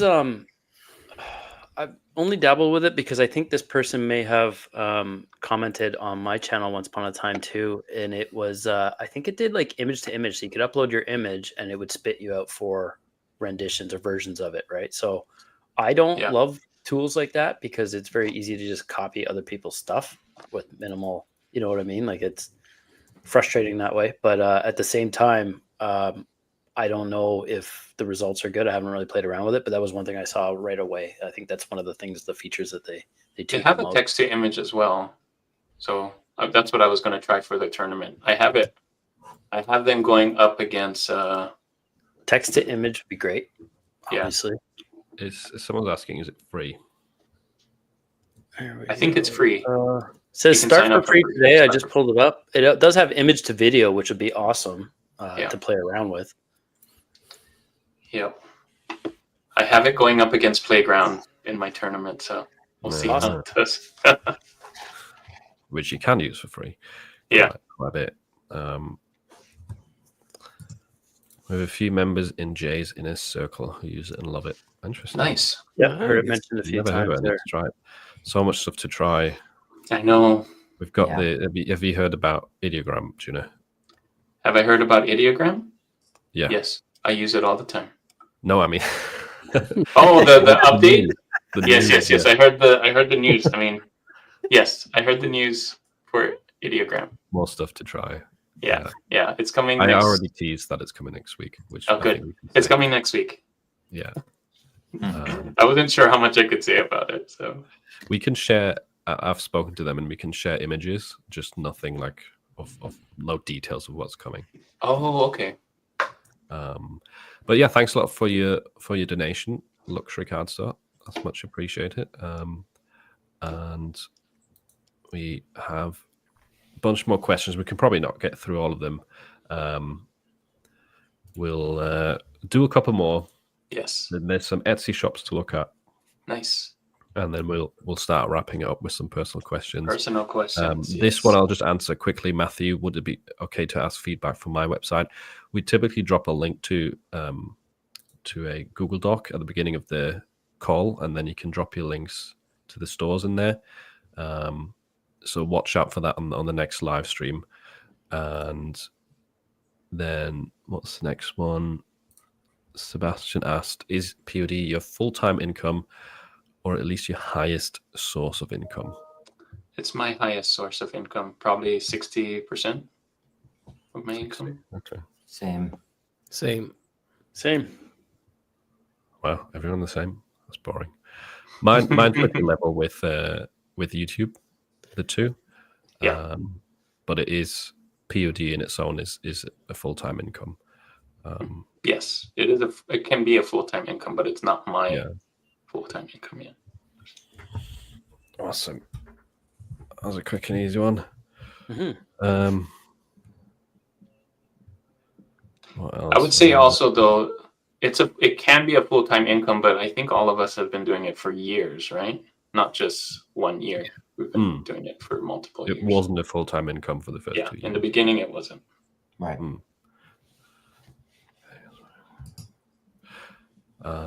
Someone asked about a banned Facebook account. Sadly, Chris isn't here anymore. I think the best person to ask you there is probably Chris, because he deals a lot with Facebook stuff, and the place to ask or to go is his communities on School. He's got a free one, so maybe dropping the question there. He actually helped me with mine. I don't know if I was banned or not, but I couldn't do ads, and he did his magic and just. Do you know I don't know what he did, but I can do ads now. So that's crazy. So yeah, Chris has got a free School community, so you could drop the question there. See if anyone knows. And I didn't create a different account. He just somehow fixed my current account. I don't know what. I couldn't tell you what was wrong with it, but he knew. Last one about tier ups, since that's been the topic today. Question, please, regarding tier ups from your experience. Do you think that quality does really play a role, as they reply on their tier up email for tier ups? Oh God, that's a very long sentence. Or is it just slots plus sales? We're just guessing. Again, we don't know the details. Amazon doesn't tell anyone. We can only guess and speculate. But that's, I think, what they're replying in their email, right? When people are inquiring about the tier ups. Yeah. When you ask them why didn't I get tiered up, they usually say because it's not just about slots and sales, it's also because of design quality. And it is likely that it plays a role, because otherwise we would all have a tier up by now. Oh, well, some of us would do, not everyone. The ones that have the slots filled out and the sales met would be tiered up. So it does likely play a part in it. How exactly, we don't know. So yeah, thanks for all the questions. Some interesting stuff this week, this month. We do these once a month now, these cancels. Oh, that's a good idea. And then got a couple of Etsy shops to look at.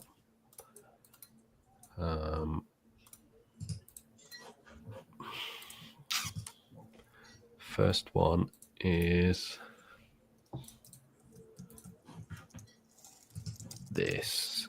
Ooh, nice. I like the trendy studio. I like the banner already. I think that looks really cool. Nice. Very nice. Some trendy designs too. With those Florida. Yeah, I like that it's crisp and clean, and you can tell what the product offerings are right on the banner right away. Looks very Etsy-esque. Yeah. Some featured items. Interesting that there's like some phone cases mixed in as well. With what's the difference between those two? Two colors. Oh, I see. Okay. I was just wondering on because those two look really like different colors. This year? Yeah. Oh, now Yeah, it's different. like Yeah. they're- Oh, I guess those are slightly Yeah. different colors. Yeah.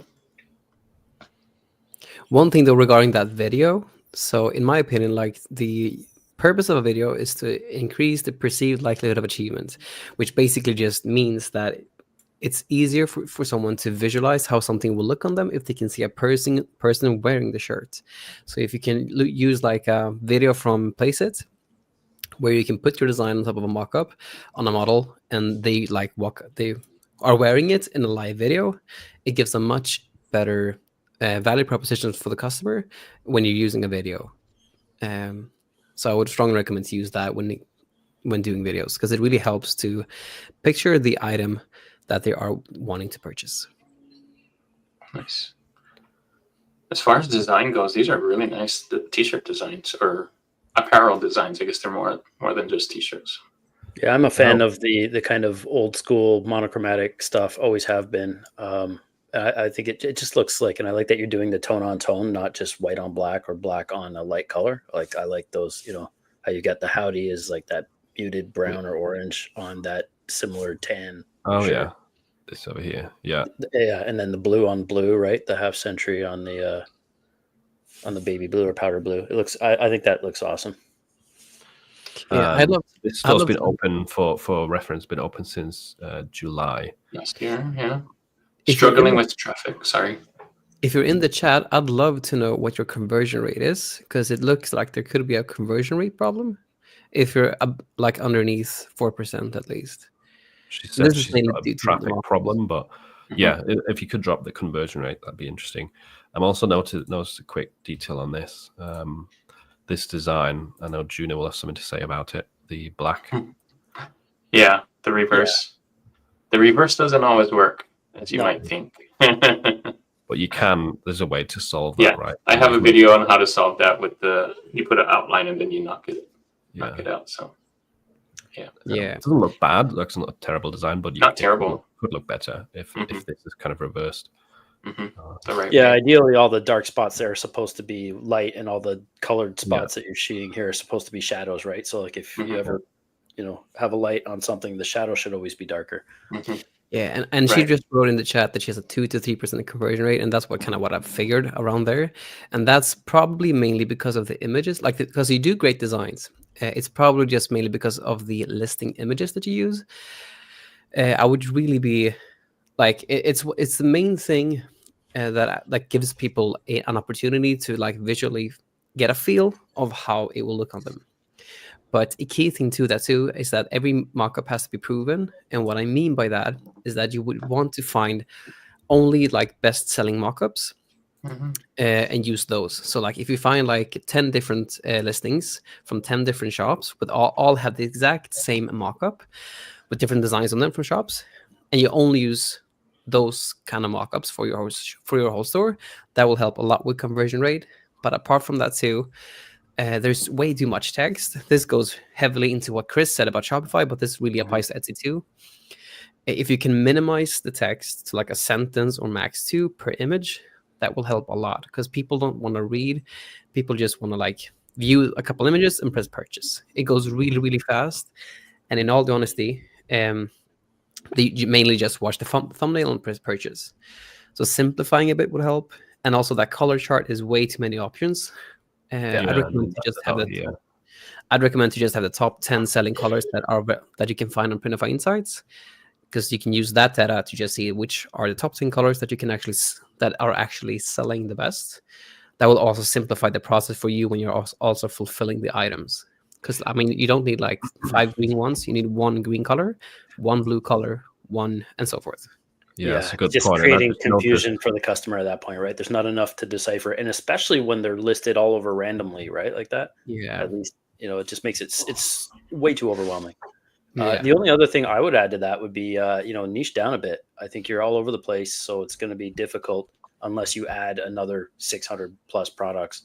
To kind of hone in your design aesthetic. To Andreas's point, the aesthetic also includes a limited amount of mockups, right? You want people to recognize your shop when they get there. And that will create repeat customers as well.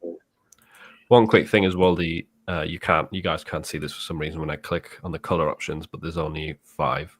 Oh, So these but it looks like there's more in the thumbnails. Yeah. Yeah.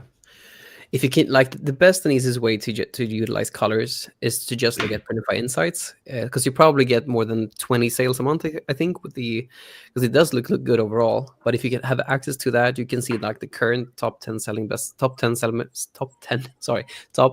selling colors, and then you can just use that for all your like listings going forward. But you're doing a lot of things right, especially like that Auntie one looks really good. And that comfort colors one that says tipping or something, that's a proven mock-up. It looks really good too. Yeah.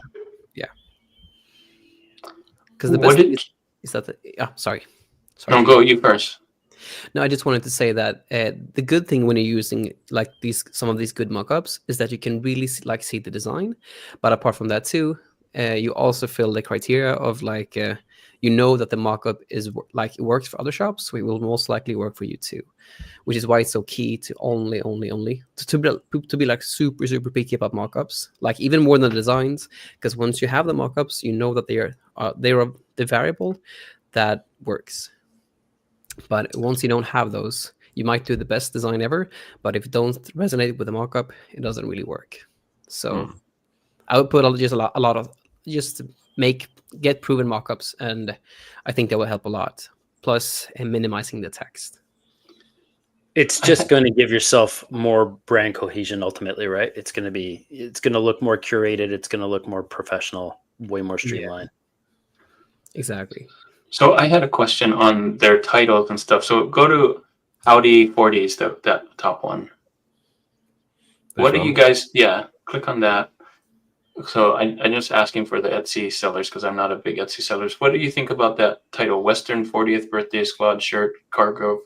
Is that the way to do it on Etsy, or is there?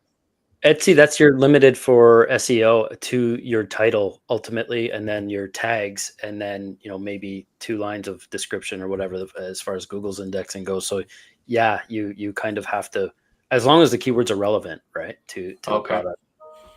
It's the common format to have these like commas and separated keywords. Because I don't see anything like, I guess it's ranking for Western 40th birthday, but I don't see anything about like the title of the shirt, Howdy 40s. I guess that's what it is on theirs.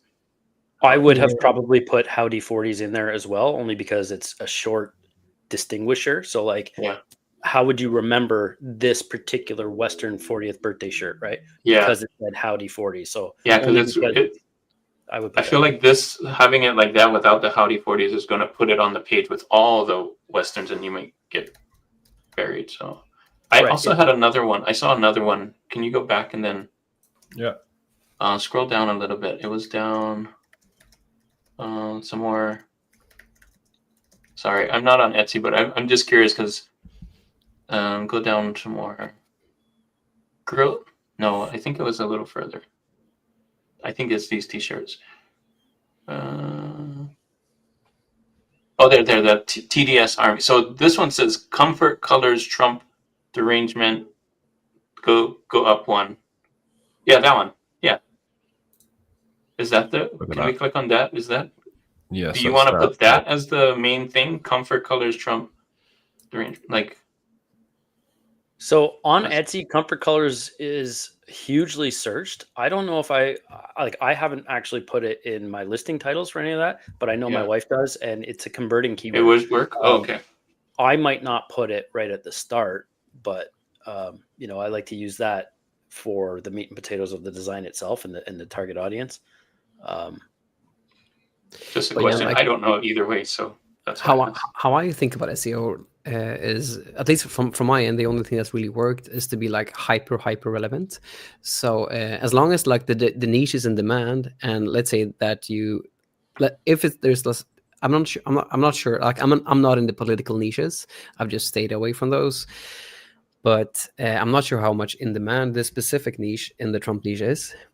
But I would just make sure to keep it super relevant to the actual thing that you're selling. I don't actually understand the reference. Is that just me, maybe? I don't understand it either. TDS is Trump derangement syndrome, I guess. Yeah. Okay. I don't know. Yeah, I guess maybe that could be trending on Etsy. I have no idea. Because if it's if it's too broad, like I might not put like unisex men and women Trump T meme T-shirts. I might just put like Trump T meme T-shirt maybe. And like dark MAGA could mean different things. It's definitely relevant, but I would just ensure to just be super like hyper relevant. Like I always use the example of a flamingo shirt. If you sell a flamingo shirt, it's not a bird shirt, it's not an animal lover gift. It's a flamingo lover gift. It's a flamingo T-shirt, a flamingo shirt. So just not using like bird shirts or animal lover gifts because they are too broad.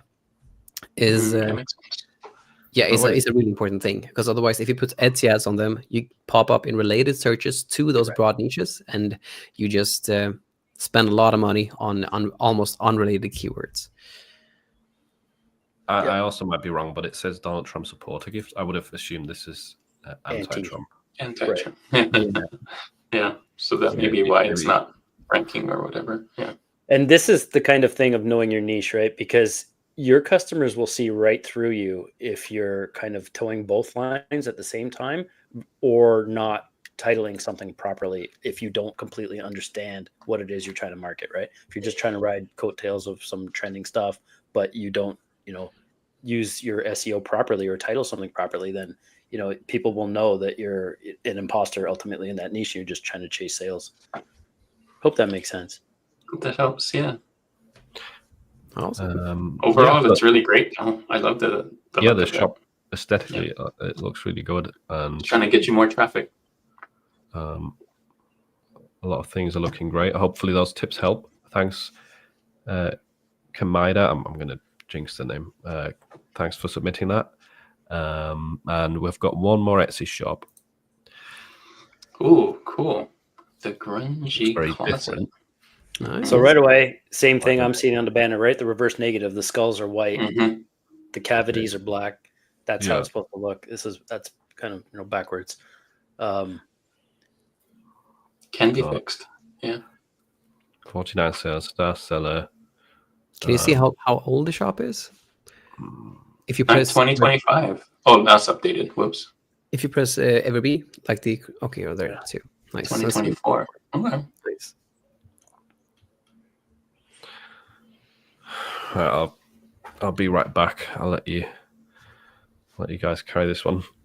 I feel like some of the design here, like they're a little too wordy and not zoomed in enough. If you're going to have that much content in a design that needs to be, there's a readability aspect that people need to be able to decipher what it says without clicking on it. Because if they click on it just to read it and then it doesn't hit the mark, you've paid for that click if you're advertising it, or either way, it's going to tank your conversion rate because you're getting the visits and the views, but you're not getting any conversion. So it'll tell Etsy to stop showing your stuff in search results for those particular keywords that people are putting in. So make sure if you're going to really load it up, that it is visible at a glance and digestible at the same time on your phone, right? So always double check that. Otherwise, I just think it's looking at that top row there, the first two, it looks like really, really wordy.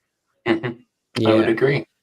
And honestly, this goes heavily into what Jay just said, because one thing that will help a lot with that is just choosing proven mockups.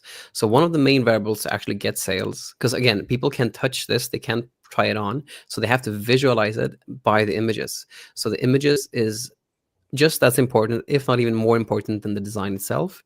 So you just gotta ensure that the mockups that you use are like top mockups. And the easiest way to do that is just like with I mentioned to Kameda. Sorry if I'm butchering the name too. But to just look on Etsy, like search for like that chart or something like that. If like 10 different listings from different shops all use the exact same mockup with just different designs on them, and then that mockup is selling. Get that one on Etsy too, because you can usually just get that mockup from an Etsy store itself. But I would strongly recommend to just put a lot of emphasis on the mockups you use, because it's they're really, really important. And it also solves the thing that Jay mentions too, as long as the design isn't like too wordy. But it's usually like one common denominator with mockups that are working really well is that they are super, super clear. They are not like usually like, it's not hard to see the design. It's usually really easy to see the design. So that usually kind of solves the thing that Jay mentioned too, because you can usually get from a glance, you can just see exactly what it is.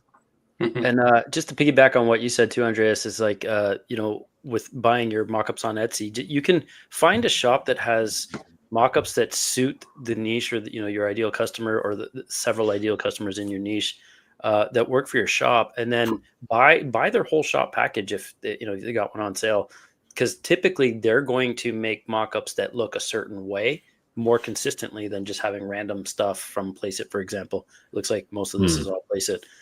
That way, it kind of forces you to have a little bit more cohesion as well. And it makes it easier, right? Yeah. Yep. Yeah. I had some thoughts on I know mockups are important, and one of the things that I was thinking was, if we scroll up, a couple of these from Playset, these mockups, they were wearing jackets or a top, like something over it. Is it Like this. right? Yeah, those, which makes it harder to see what it would really look like on a t-shirt, I think. Yeah, because they're buying the shirt, right? So you can't really see what the sleeves look like, what does the fit look like, maybe. Yeah. So I'd probably avoid those as well. Speaking of like buying mock-ups on Etsy, I made a tutorial recently, specifically with like a comfort colors example, one of those best-selling mock-ups that you see a lot, and showing how to buy one, make it look realistic, so the design blends into the shirt, and also then create it in bulk. So I'll drop that in the chat, because I think that's kind of the thing, right? You need to not just buy them, but also prepare them all, and that can be really time consuming. And you want to make sure it looks good. So hopefully that video, which I've just added in the chat, helps out with that. I had one more thing. Scroll down. I noticed there were like 3 or 4 different ones with the same words on it. Gulf of America or Gulf of Mexico. Oh yeah, these ones. Yeah. Oh, I'm not seeing it. Oh, there. Yeah. What's your guys' thought on it? Do you like do scale designs on Etsy? Does that work really well to have like the same idea but done like 5 different ways? So personally, I don't like doing that because it just floods everything and it makes it more confusing for the customer. But at the same time, and that's specifically because they're always niche shops, but at the same time, I might do 2 or 3 iterations with slightly different things and leverage those keywords in the title, right? So I might do, if it's healthcare, for example, or nursing, I might do 3 different nurse options. But I also would probably change the colors, different mock-ups, so at least visually it's broken up, even if it's a similar aesthetic for the design. I've never been a fan of listing 40 all different, right? Just offer the optional personalization at that point. Yeah, and like for me, my whole thinking is that I want to find like designs that I can scale up to different niches.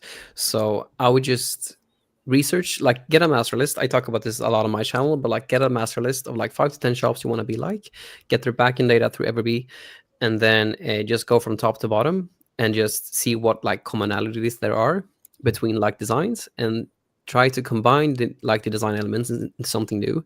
But then as you try these new designs that you're making, make sure that there aren't designs like this in the niche, but try it with broad strokes. So I might do like 1 or 2 like in the same niche, but I would like do 1 nurse shirt, like 1 teacher shirt, maybe like 1, but I wouldn't like do 50 cardiac nurse shirts with just slightly different variations, because that, like, if the problem is the niche itself, then you're putting a lot of your time into a niche that doesn't work. So it's better to do broad strokes, so to speak, and to try out things here and here and here and here, in comparison to just go ham into 1 niche where the niche itself might be the problem. Good points. One other thing I was just going to say, so definitely work on some of these mock-ups here that look really plain on the black background. The Amazon mock-up style doesn't work very well on Etsy, the plain white background. Just going to say trust factor too. Like, I noticed your name is Ms. Grungy, but it looks like it's super male oriented. So it just feels like, a fake profile, and it's not hitting the mark from a trust perspective. If you just go back to the main page there. Yeah. This... I didn't even it's notice. Not even, it's worst case, it should be probably Mr. in this case, because it's all very male centric. But at the same time, Miss Grungy is clearly, a moniker of some sort, and it's not lending itself to any trust. If you go down to the bottom, is there anything filled out on the About Us section or anything to that effect? No, it goes right into the review. Okay, so you got something here. Okay, so you're doing some things right there for sure. At least having something there is better than not at all. But yeah, try to be trustworthy, especially in the beginning. Like, so you've got Ms. and Mr. Oh, All there you go. right. Give yourselves names, real profile pictures. Yeah, I would probably, you in the very beginning, you have to do everything that you can to instill trust and not doubt in the customer. So those are simple, easy wins. Wow. Sweet. Yeah. Hope that advice helps you, Mrs. Grungy or Mr. Grungy. That's really cool. Oops. And then stop sharing this. I think we got See a if there's question. any related questions. Yeah. Questions. Oh, here we go. Yeah. Andreas and others, if many shops are using the same popular mockups, how do you stand out? Do you use the same mockups for every listing? So my take on that is that the design itself is how you stand out, but the variable to actually get the sale is just there are so many things, and the easiest way to just ensure that you have a good experience as you enter the store is to only use proven mockups that are like working for different shops and different niches and so forth. But the design itself is how you stand out. Yeah, a guarantee to like struggle to get sales is using the same mockup and the same design as someone else, right? If everything is the same and you're doing that to an established selling design that's already ranking really well, you're shooting yourself in the foot, really. Yeah. 100%. Yeah, I agree 1,000% what Andreas said too. It's design is the way to set yourself apart, but presenting in a way that Etsy likes and the Etsy shopper likes, by way of the mock-up, the package, that's always going to win. But it's your design that is going to set you apart. Nice. Yeah, and I think we got a follow-up question on the actual shop too, which I think is a good thing to just point out too. I think it's really important to not evaluate this yourself. If you treat it as a business, if you treat this as a creative outlet, then it's different. Then you should definitely then you can definitely go off of it. But I mean, like how I always think about Etsy, I only think about it as a business, and which also means that the customer's opinion really matters. So I wouldn't judge that myself. I would just go off the data that the customer is basically voting on with their dollars. Yeah, I use Placeit for the Heather mockups that are kind of folded, right? So it works perfectly for certain things that are, and you can change the background out on them to make them suit your niche, right? And then I use mockups that I've purchased on Etsy as well. So but definitely follow where the money is, right? Which ones are converting for you and lean that way for sure.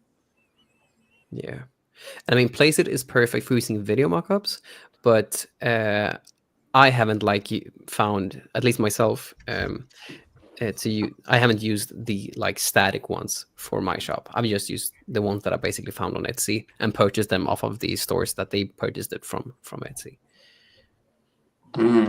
Nick has a good question. There's before we get into some fun sort of personal questions to end off, the poll that we did for your tournament, Juna. Oh, I'll just end it now. So that came out with I don't know where to see the results now, but it was something like 70% voted for 5 attempts rather than using the same prompt. Why can't I see the poll now? I can see it on mine. It says 72% got 5 chances, 28% got same prompt. okay. So give them try 5 different ways. Yeah, I like that. I'll do that. Yeah. Thanks, guys. I think that's a better way anyway. Yeah, that makes sense, right? Because we're always kind of refining. Mm-hmm. Just try my best with the app, right? So if I'm doing Midjourney, try whatever I can to get the best output, and then same thing with the other ones. So. Right. First question for everyone is city or country life, and let us know in the chat as well what your answer would be to these questions. I'm curious. When you say country life, are we living on a farm or are we just living away from the city? It's the question, I guess, right? I've personally been, from, I want to say it was totally suburbia 30 years ago, but it started, we were to the right of the Greater Toronto Area in Ontario. And as the city grew, people just leak out, right? Because it's by osmosis just expands. And for 15 years since we bought our first house, maybe 16 now, we had continually moved east to get away from the congestion. So ultimately downsizing our house from 4 bedrooms to a small one on almost an acre with a fire pit with water runoff in the back. I like to fish. I wanted to be somewhere where we could be able to do that on a daily if I wanted. So now down into, I'm looking out the window at like pseudo jungle here. So like country for me all the way after having lived, born and raised in Montreal for the first half of my life. So the serenity, it's unmatchable, right? And if you're going to weather a pandemic, it's the perfect place to be. I like the space and beauty of the country life, but I also want to be close enough to city life where I can get 15 minutes away from a good Target or whatever, So the best of both shopping, worlds. Good restaurants and all of that. So I don't know. I guess I'm more city life in that case. So. Well, I'm kind of in the same boat. I grew up in like little villages, 1,000, 2,000 people, and I still kind of live in the same sort of place now. Lived in a city for a few years and didn't really enjoy it that much. But I do like still being close to a city to spend time there and do activities. But I prefer the quiet, more friendly nature of smaller towns or villages where you can actually speak to your neighbors and they look out for you too, right? Yeah. Whereas in the city, when I lived there, it's like nobody knew anyone, and you wouldn't even say hello. It's like really strange. Yeah. Country life for me. I mean, I'm from Florida, so I'm used to growth and congestion. I mean, it's everyone wants to move here, and it has been my entire life. So places I grew up, they weren't country places by any means, but I didn't grow up in like a big city either, like Toronto or something like that. So I've always liked the quieter things. I like to fish and do stuff outside. So country life. If I could have it my way, I'd live way out middle of nowhere. But sometimes that's hard too, because you want to be close, like Juna's saying, like I still want to go to the city or an airport, things like that. We'll have to get out. We'll have to hook up and go fishing at some point. Yeah, I'd love to, man. Yeah, so for me, it's basically the same fishing trip. Bring cameras. Yeah. But yeah, for me, it's basically the same as June and Philip. So I love being in between, so I can have the access to city life if I want to, but not be like in the middle of it, since it can be super hectic. Agreed. Somebody put beach life in that. I agree with that. Beach life, that's close enough to that. Yeah. Wait, that's funny, because the next question is mountains or beaches? Oh, beaches. So for me, that's an easy one. It's Costa Rica ultimately, or Hawaii, because you have the proximity of the mountain to the beach, right? That is my ideal, because then you don't sacrifice the flora and the fauna at all, right? You get the animals, you get the wildlife, and you get the the nice soothing sounds of the waves. But you have the cooler temperatures of the mountains when it gets too hot. That's the ideal situation for me. Unfortunately, on Key Cocker here in Belize, it doesn't. I mean, it's pretty flat. And there's no mountainous regions, but that, Costa Rica, our first trip for a month, thankfully with POD, we went for a month. That was it's got a piece of our hearts that way. And I think we'll end up back there once we, are traveling a little lighter. This is a funny question, because I'm here in Utah where the mountains are huge, that they're known for their mountains here, but I was born and raised in Hawaii, and that's what I'm used to. But we've lived here over 20 years now. So it's kind of, I still love the beaches more. Yeah, I grew up 10 minutes from the beach. I mean, I still do live 10 minutes from the beach. So for me, it's I'm kind of jaded, I guess, or, you always want, the grass is always greener. I love the beach, but, for me, like, I didn't see mountains till I was probably like, I don't know, 14 or 15. So that was a big deal. And I always like going back to, like, the mountains, especially out west. It's just so much different than the Southeast. It's so much bigger, right? Like the horizon, the skies, like all that stuff. So, but it's a tough choice, because there's like me and my girlfriend after a long day. I mean, we can literally just like, let's go just walk on the beach. I mean, it's a 10-minute drive, you know, and can Jay, I'm sure you're similar, right? Like I've seen some of your posts where you can go out and walk on the beach and put your feet in the sand, like every morning at 5:30 with the dog. Yep. Yeah. That's better than therapy. You know, it's 100%. Awesome. We're meant to be barefoot, right? We're meant to be connected. Yeah. That's a shirt idea there. Beaches are better than therapy. It's probably already out there, but yeah, that is a good Probably, one. Yeah. But yeah, I'm the same. I'm used to very flat country and living closer to the sea, so I'm on the beach side as well. What's the tallest mountain in Florida, Adam? Actually, I know it. If you really want to know, it's not a mountain; it's a hill, and it's like I think 348 feet is the tallest land elevation in Florida. So that's crazy. It's not much, and where I live on the East Coast, it's like we're at about somewhere between 8 and 10 feet above sea level. Really? So, very, yeah, it's really low. Yeah, we're at 4,200 elevation. We're almost Denver status, but that's up there. Damn. Yeah, living in cold Sweden is definitely like we do have a beach preference, so definitely prefer the beach over mountains here.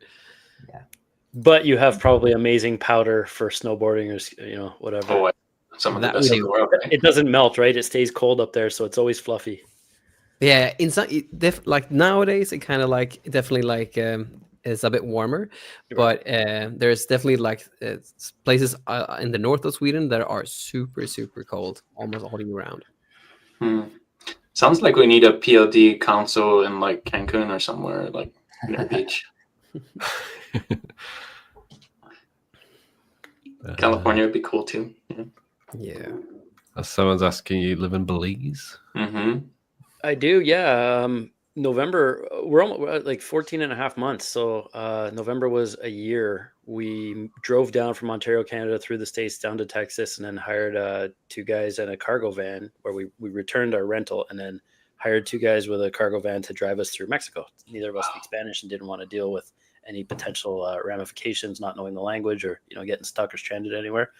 Drove us right down through Belize. And then a friend of ours on this tiny little island, it's literally 7 kilometers? So it's like 5 miles ish long by less than a mile wide, 3/4. So like 1.5 kilometers wide. He picked us up from Belize City and drove us on his boat. So I got some pretty cool pictures of that. It's an epic adventure, but it's like, we weren't sure if we were going to be able to do that because we have a Great Dane and he was just too big to fly. So I was like, well, what do? We wait till we no longer have him in 5 or 6 years from now. But then, aging parents and family, a lot can change in 5 years. And we're definitely at a point in our lives where we are not putting anything on hold anymore. Ultimately, I want to inspire everybody to, use your time wisely because it is the only finite thing and it is your most valuable asset. So squeeze the most juice out of it as you can. But that's how much Jay loves the beach as he drove all the way from Canada to Belize too. There's a lot closer beaches. We have freshwater lakes with beaches, right? In Ontario, all kinds with good fishing, but it's totally different. I was over snow, like to Andreas's point, my entire life, born and raised in Canada. I've seen crazy snow. We've seen the minus 40 Celsius temperatures. I'm over it. Me too. It's just so much nicer to walk barefoot with my dog at 5:30 in the morning. It feels like a Canadian spring summer. It's still a little brisk, but then by 7 o'clock, it's hot. Right. So then I'm inside on the computer. But, good life, man. It doesn't have to be extravagant, right? It just has to be easy and work with whatever works for you.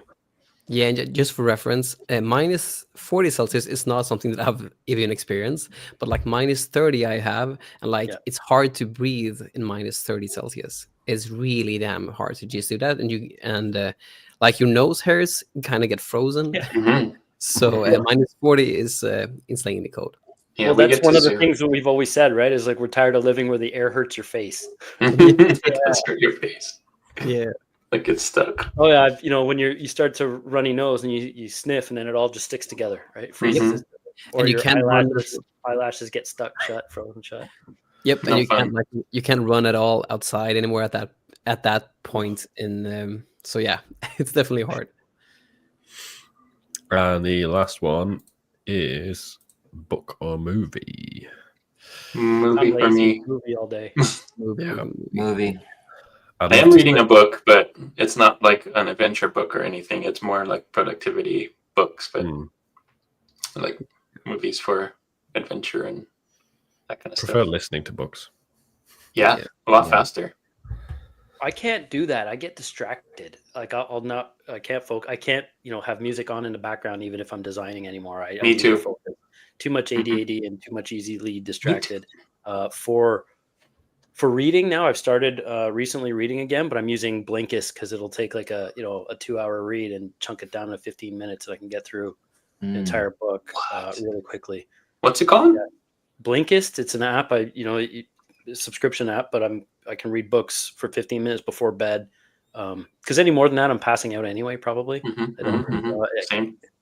But it'll condense all the major portions, like the meat and potatoes of the book, and give you the gist of everything. Nice. So it's been pretty really cool that way. Yeah, I might try that. Blinkist, I believe.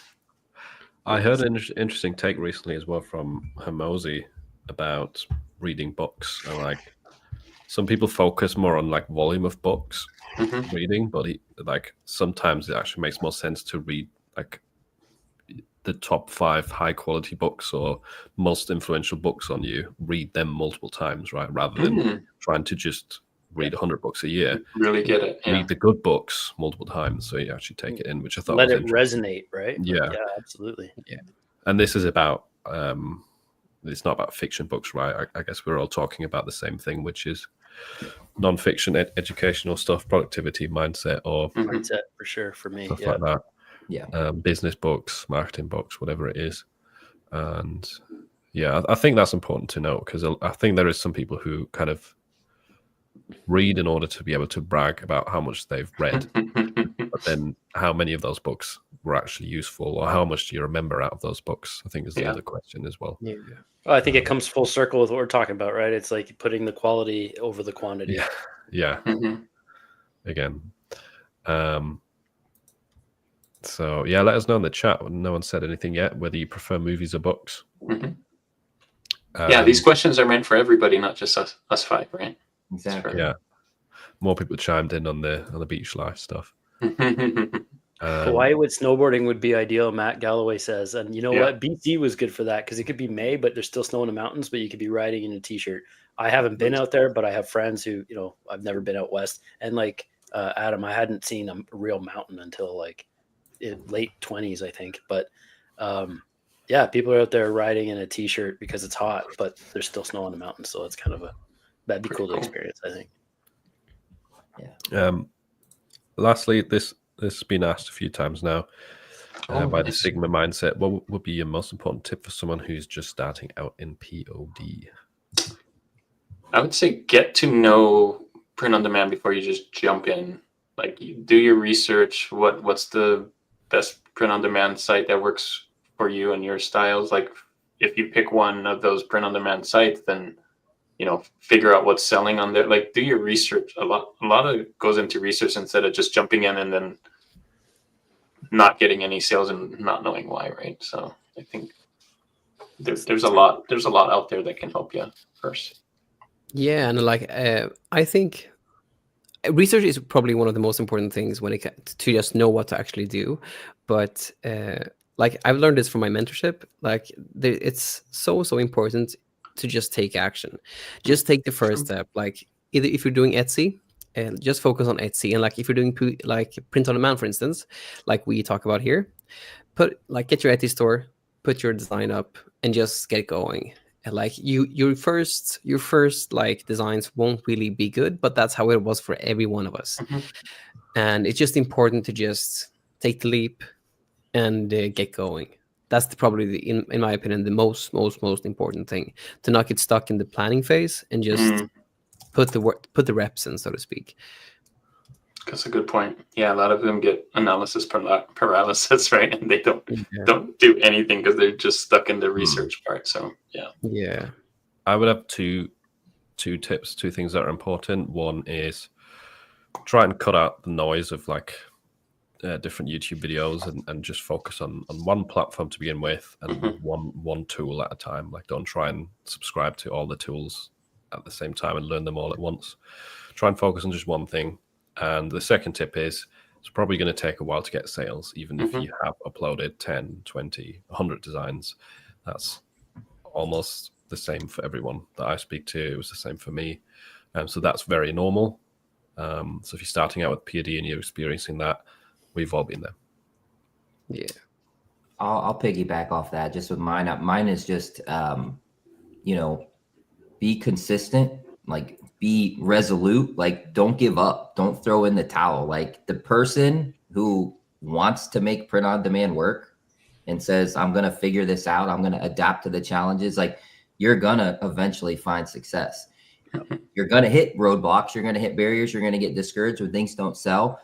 Like Philip just said, you got to just keep going. You got to keep pushing through it. So if you can kind of get in the mentality or mind space, like, hey, I'm starting this out. I want to make this work and I'm going to stick with it until I figure it out. Like eventually you're going to find success. So that consistency and adaptability attitude, I think that is huge, because so many people, I'm sure all of us guys can relate to this, where we know personally people who've like thrown in the towel too soon, right? If they had just stuck with it, or if they had just pivoted a little or something like that. You never know when that next little change or that one little design tweak is going to jump your listings or turn your sales on, or, spike sales or whatever. So having that kind of indomitable consistency, not going to give up, I'm going to make it work, I think that's huge. Yeah, I think just to your point there, hustle will supersede talent any day of the week, right? Talent doesn't mean only having talent doesn't mean you're never going to be successful. It means you just have, the edge in the beginning. But anybody who has enough hustle and drive can figure out how to get there as well. And I think that's going to set people apart, is that work ethic. But my number one thing is at least learn, especially in POD where everything else is automated for you. You're literally hands off production. Learn the basics of design, because all the SEO in the world is not going to sell something if it's ugly, if it doesn't hit the mark. You don't have to make Picassos, but you do need to discern what quantifies a good or selling design, right? You need to know what makes a design sell. So that would be the easiest number one for me.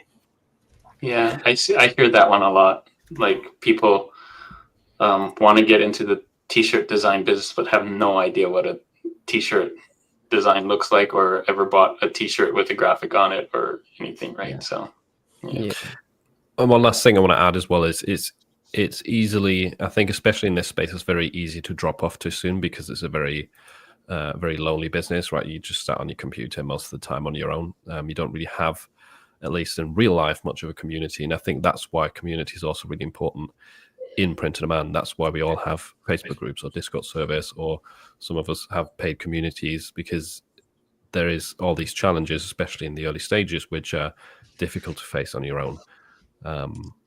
So if you can get involved in some form of community, that'll probably help you out a lot. That's also why we do these live streams, and connect as YouTubers as well, because usually with community you can grow a lot faster and a lot more effectively than without.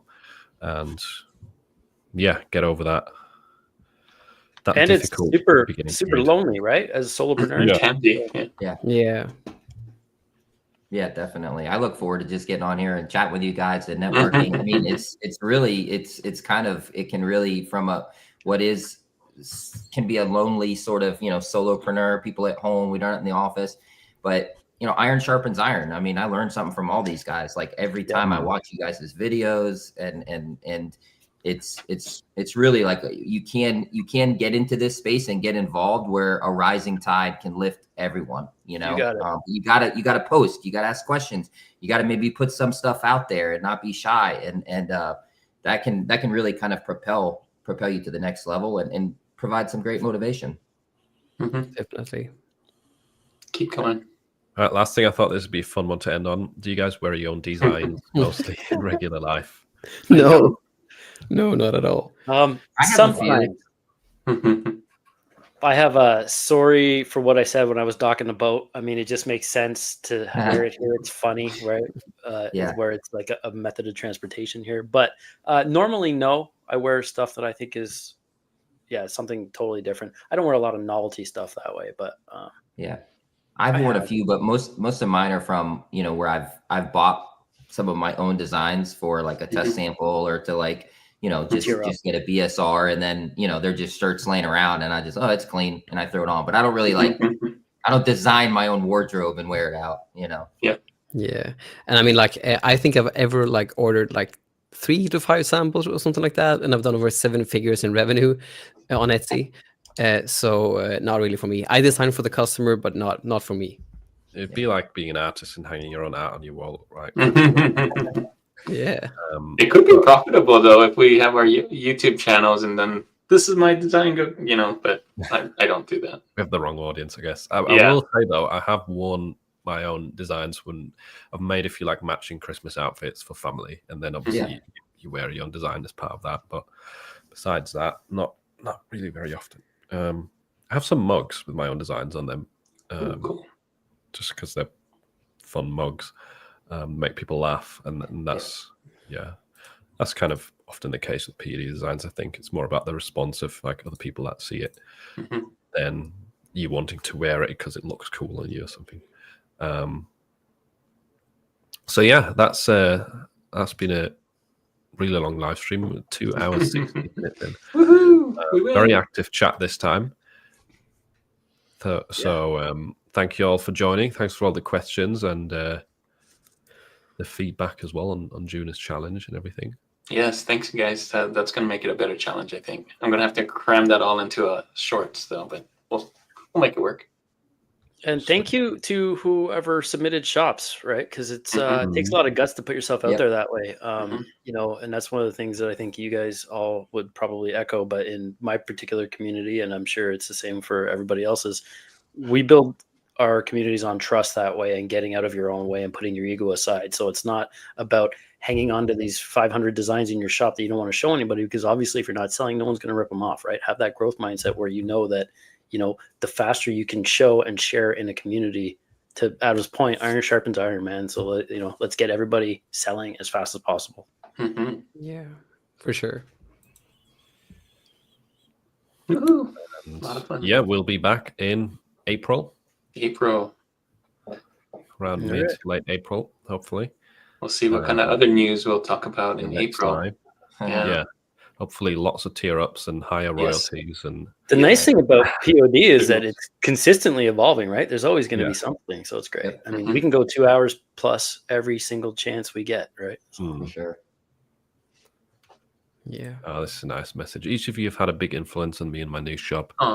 Thank you for your knowledge and willingness to share. That's amazing. Nice. That's a cool graphic too. Ocean Breeze printables. Thank you for sharing that. That's very motivating. And yeah, we'll end it. I'll maybe play that intro again just for fun. As an outro?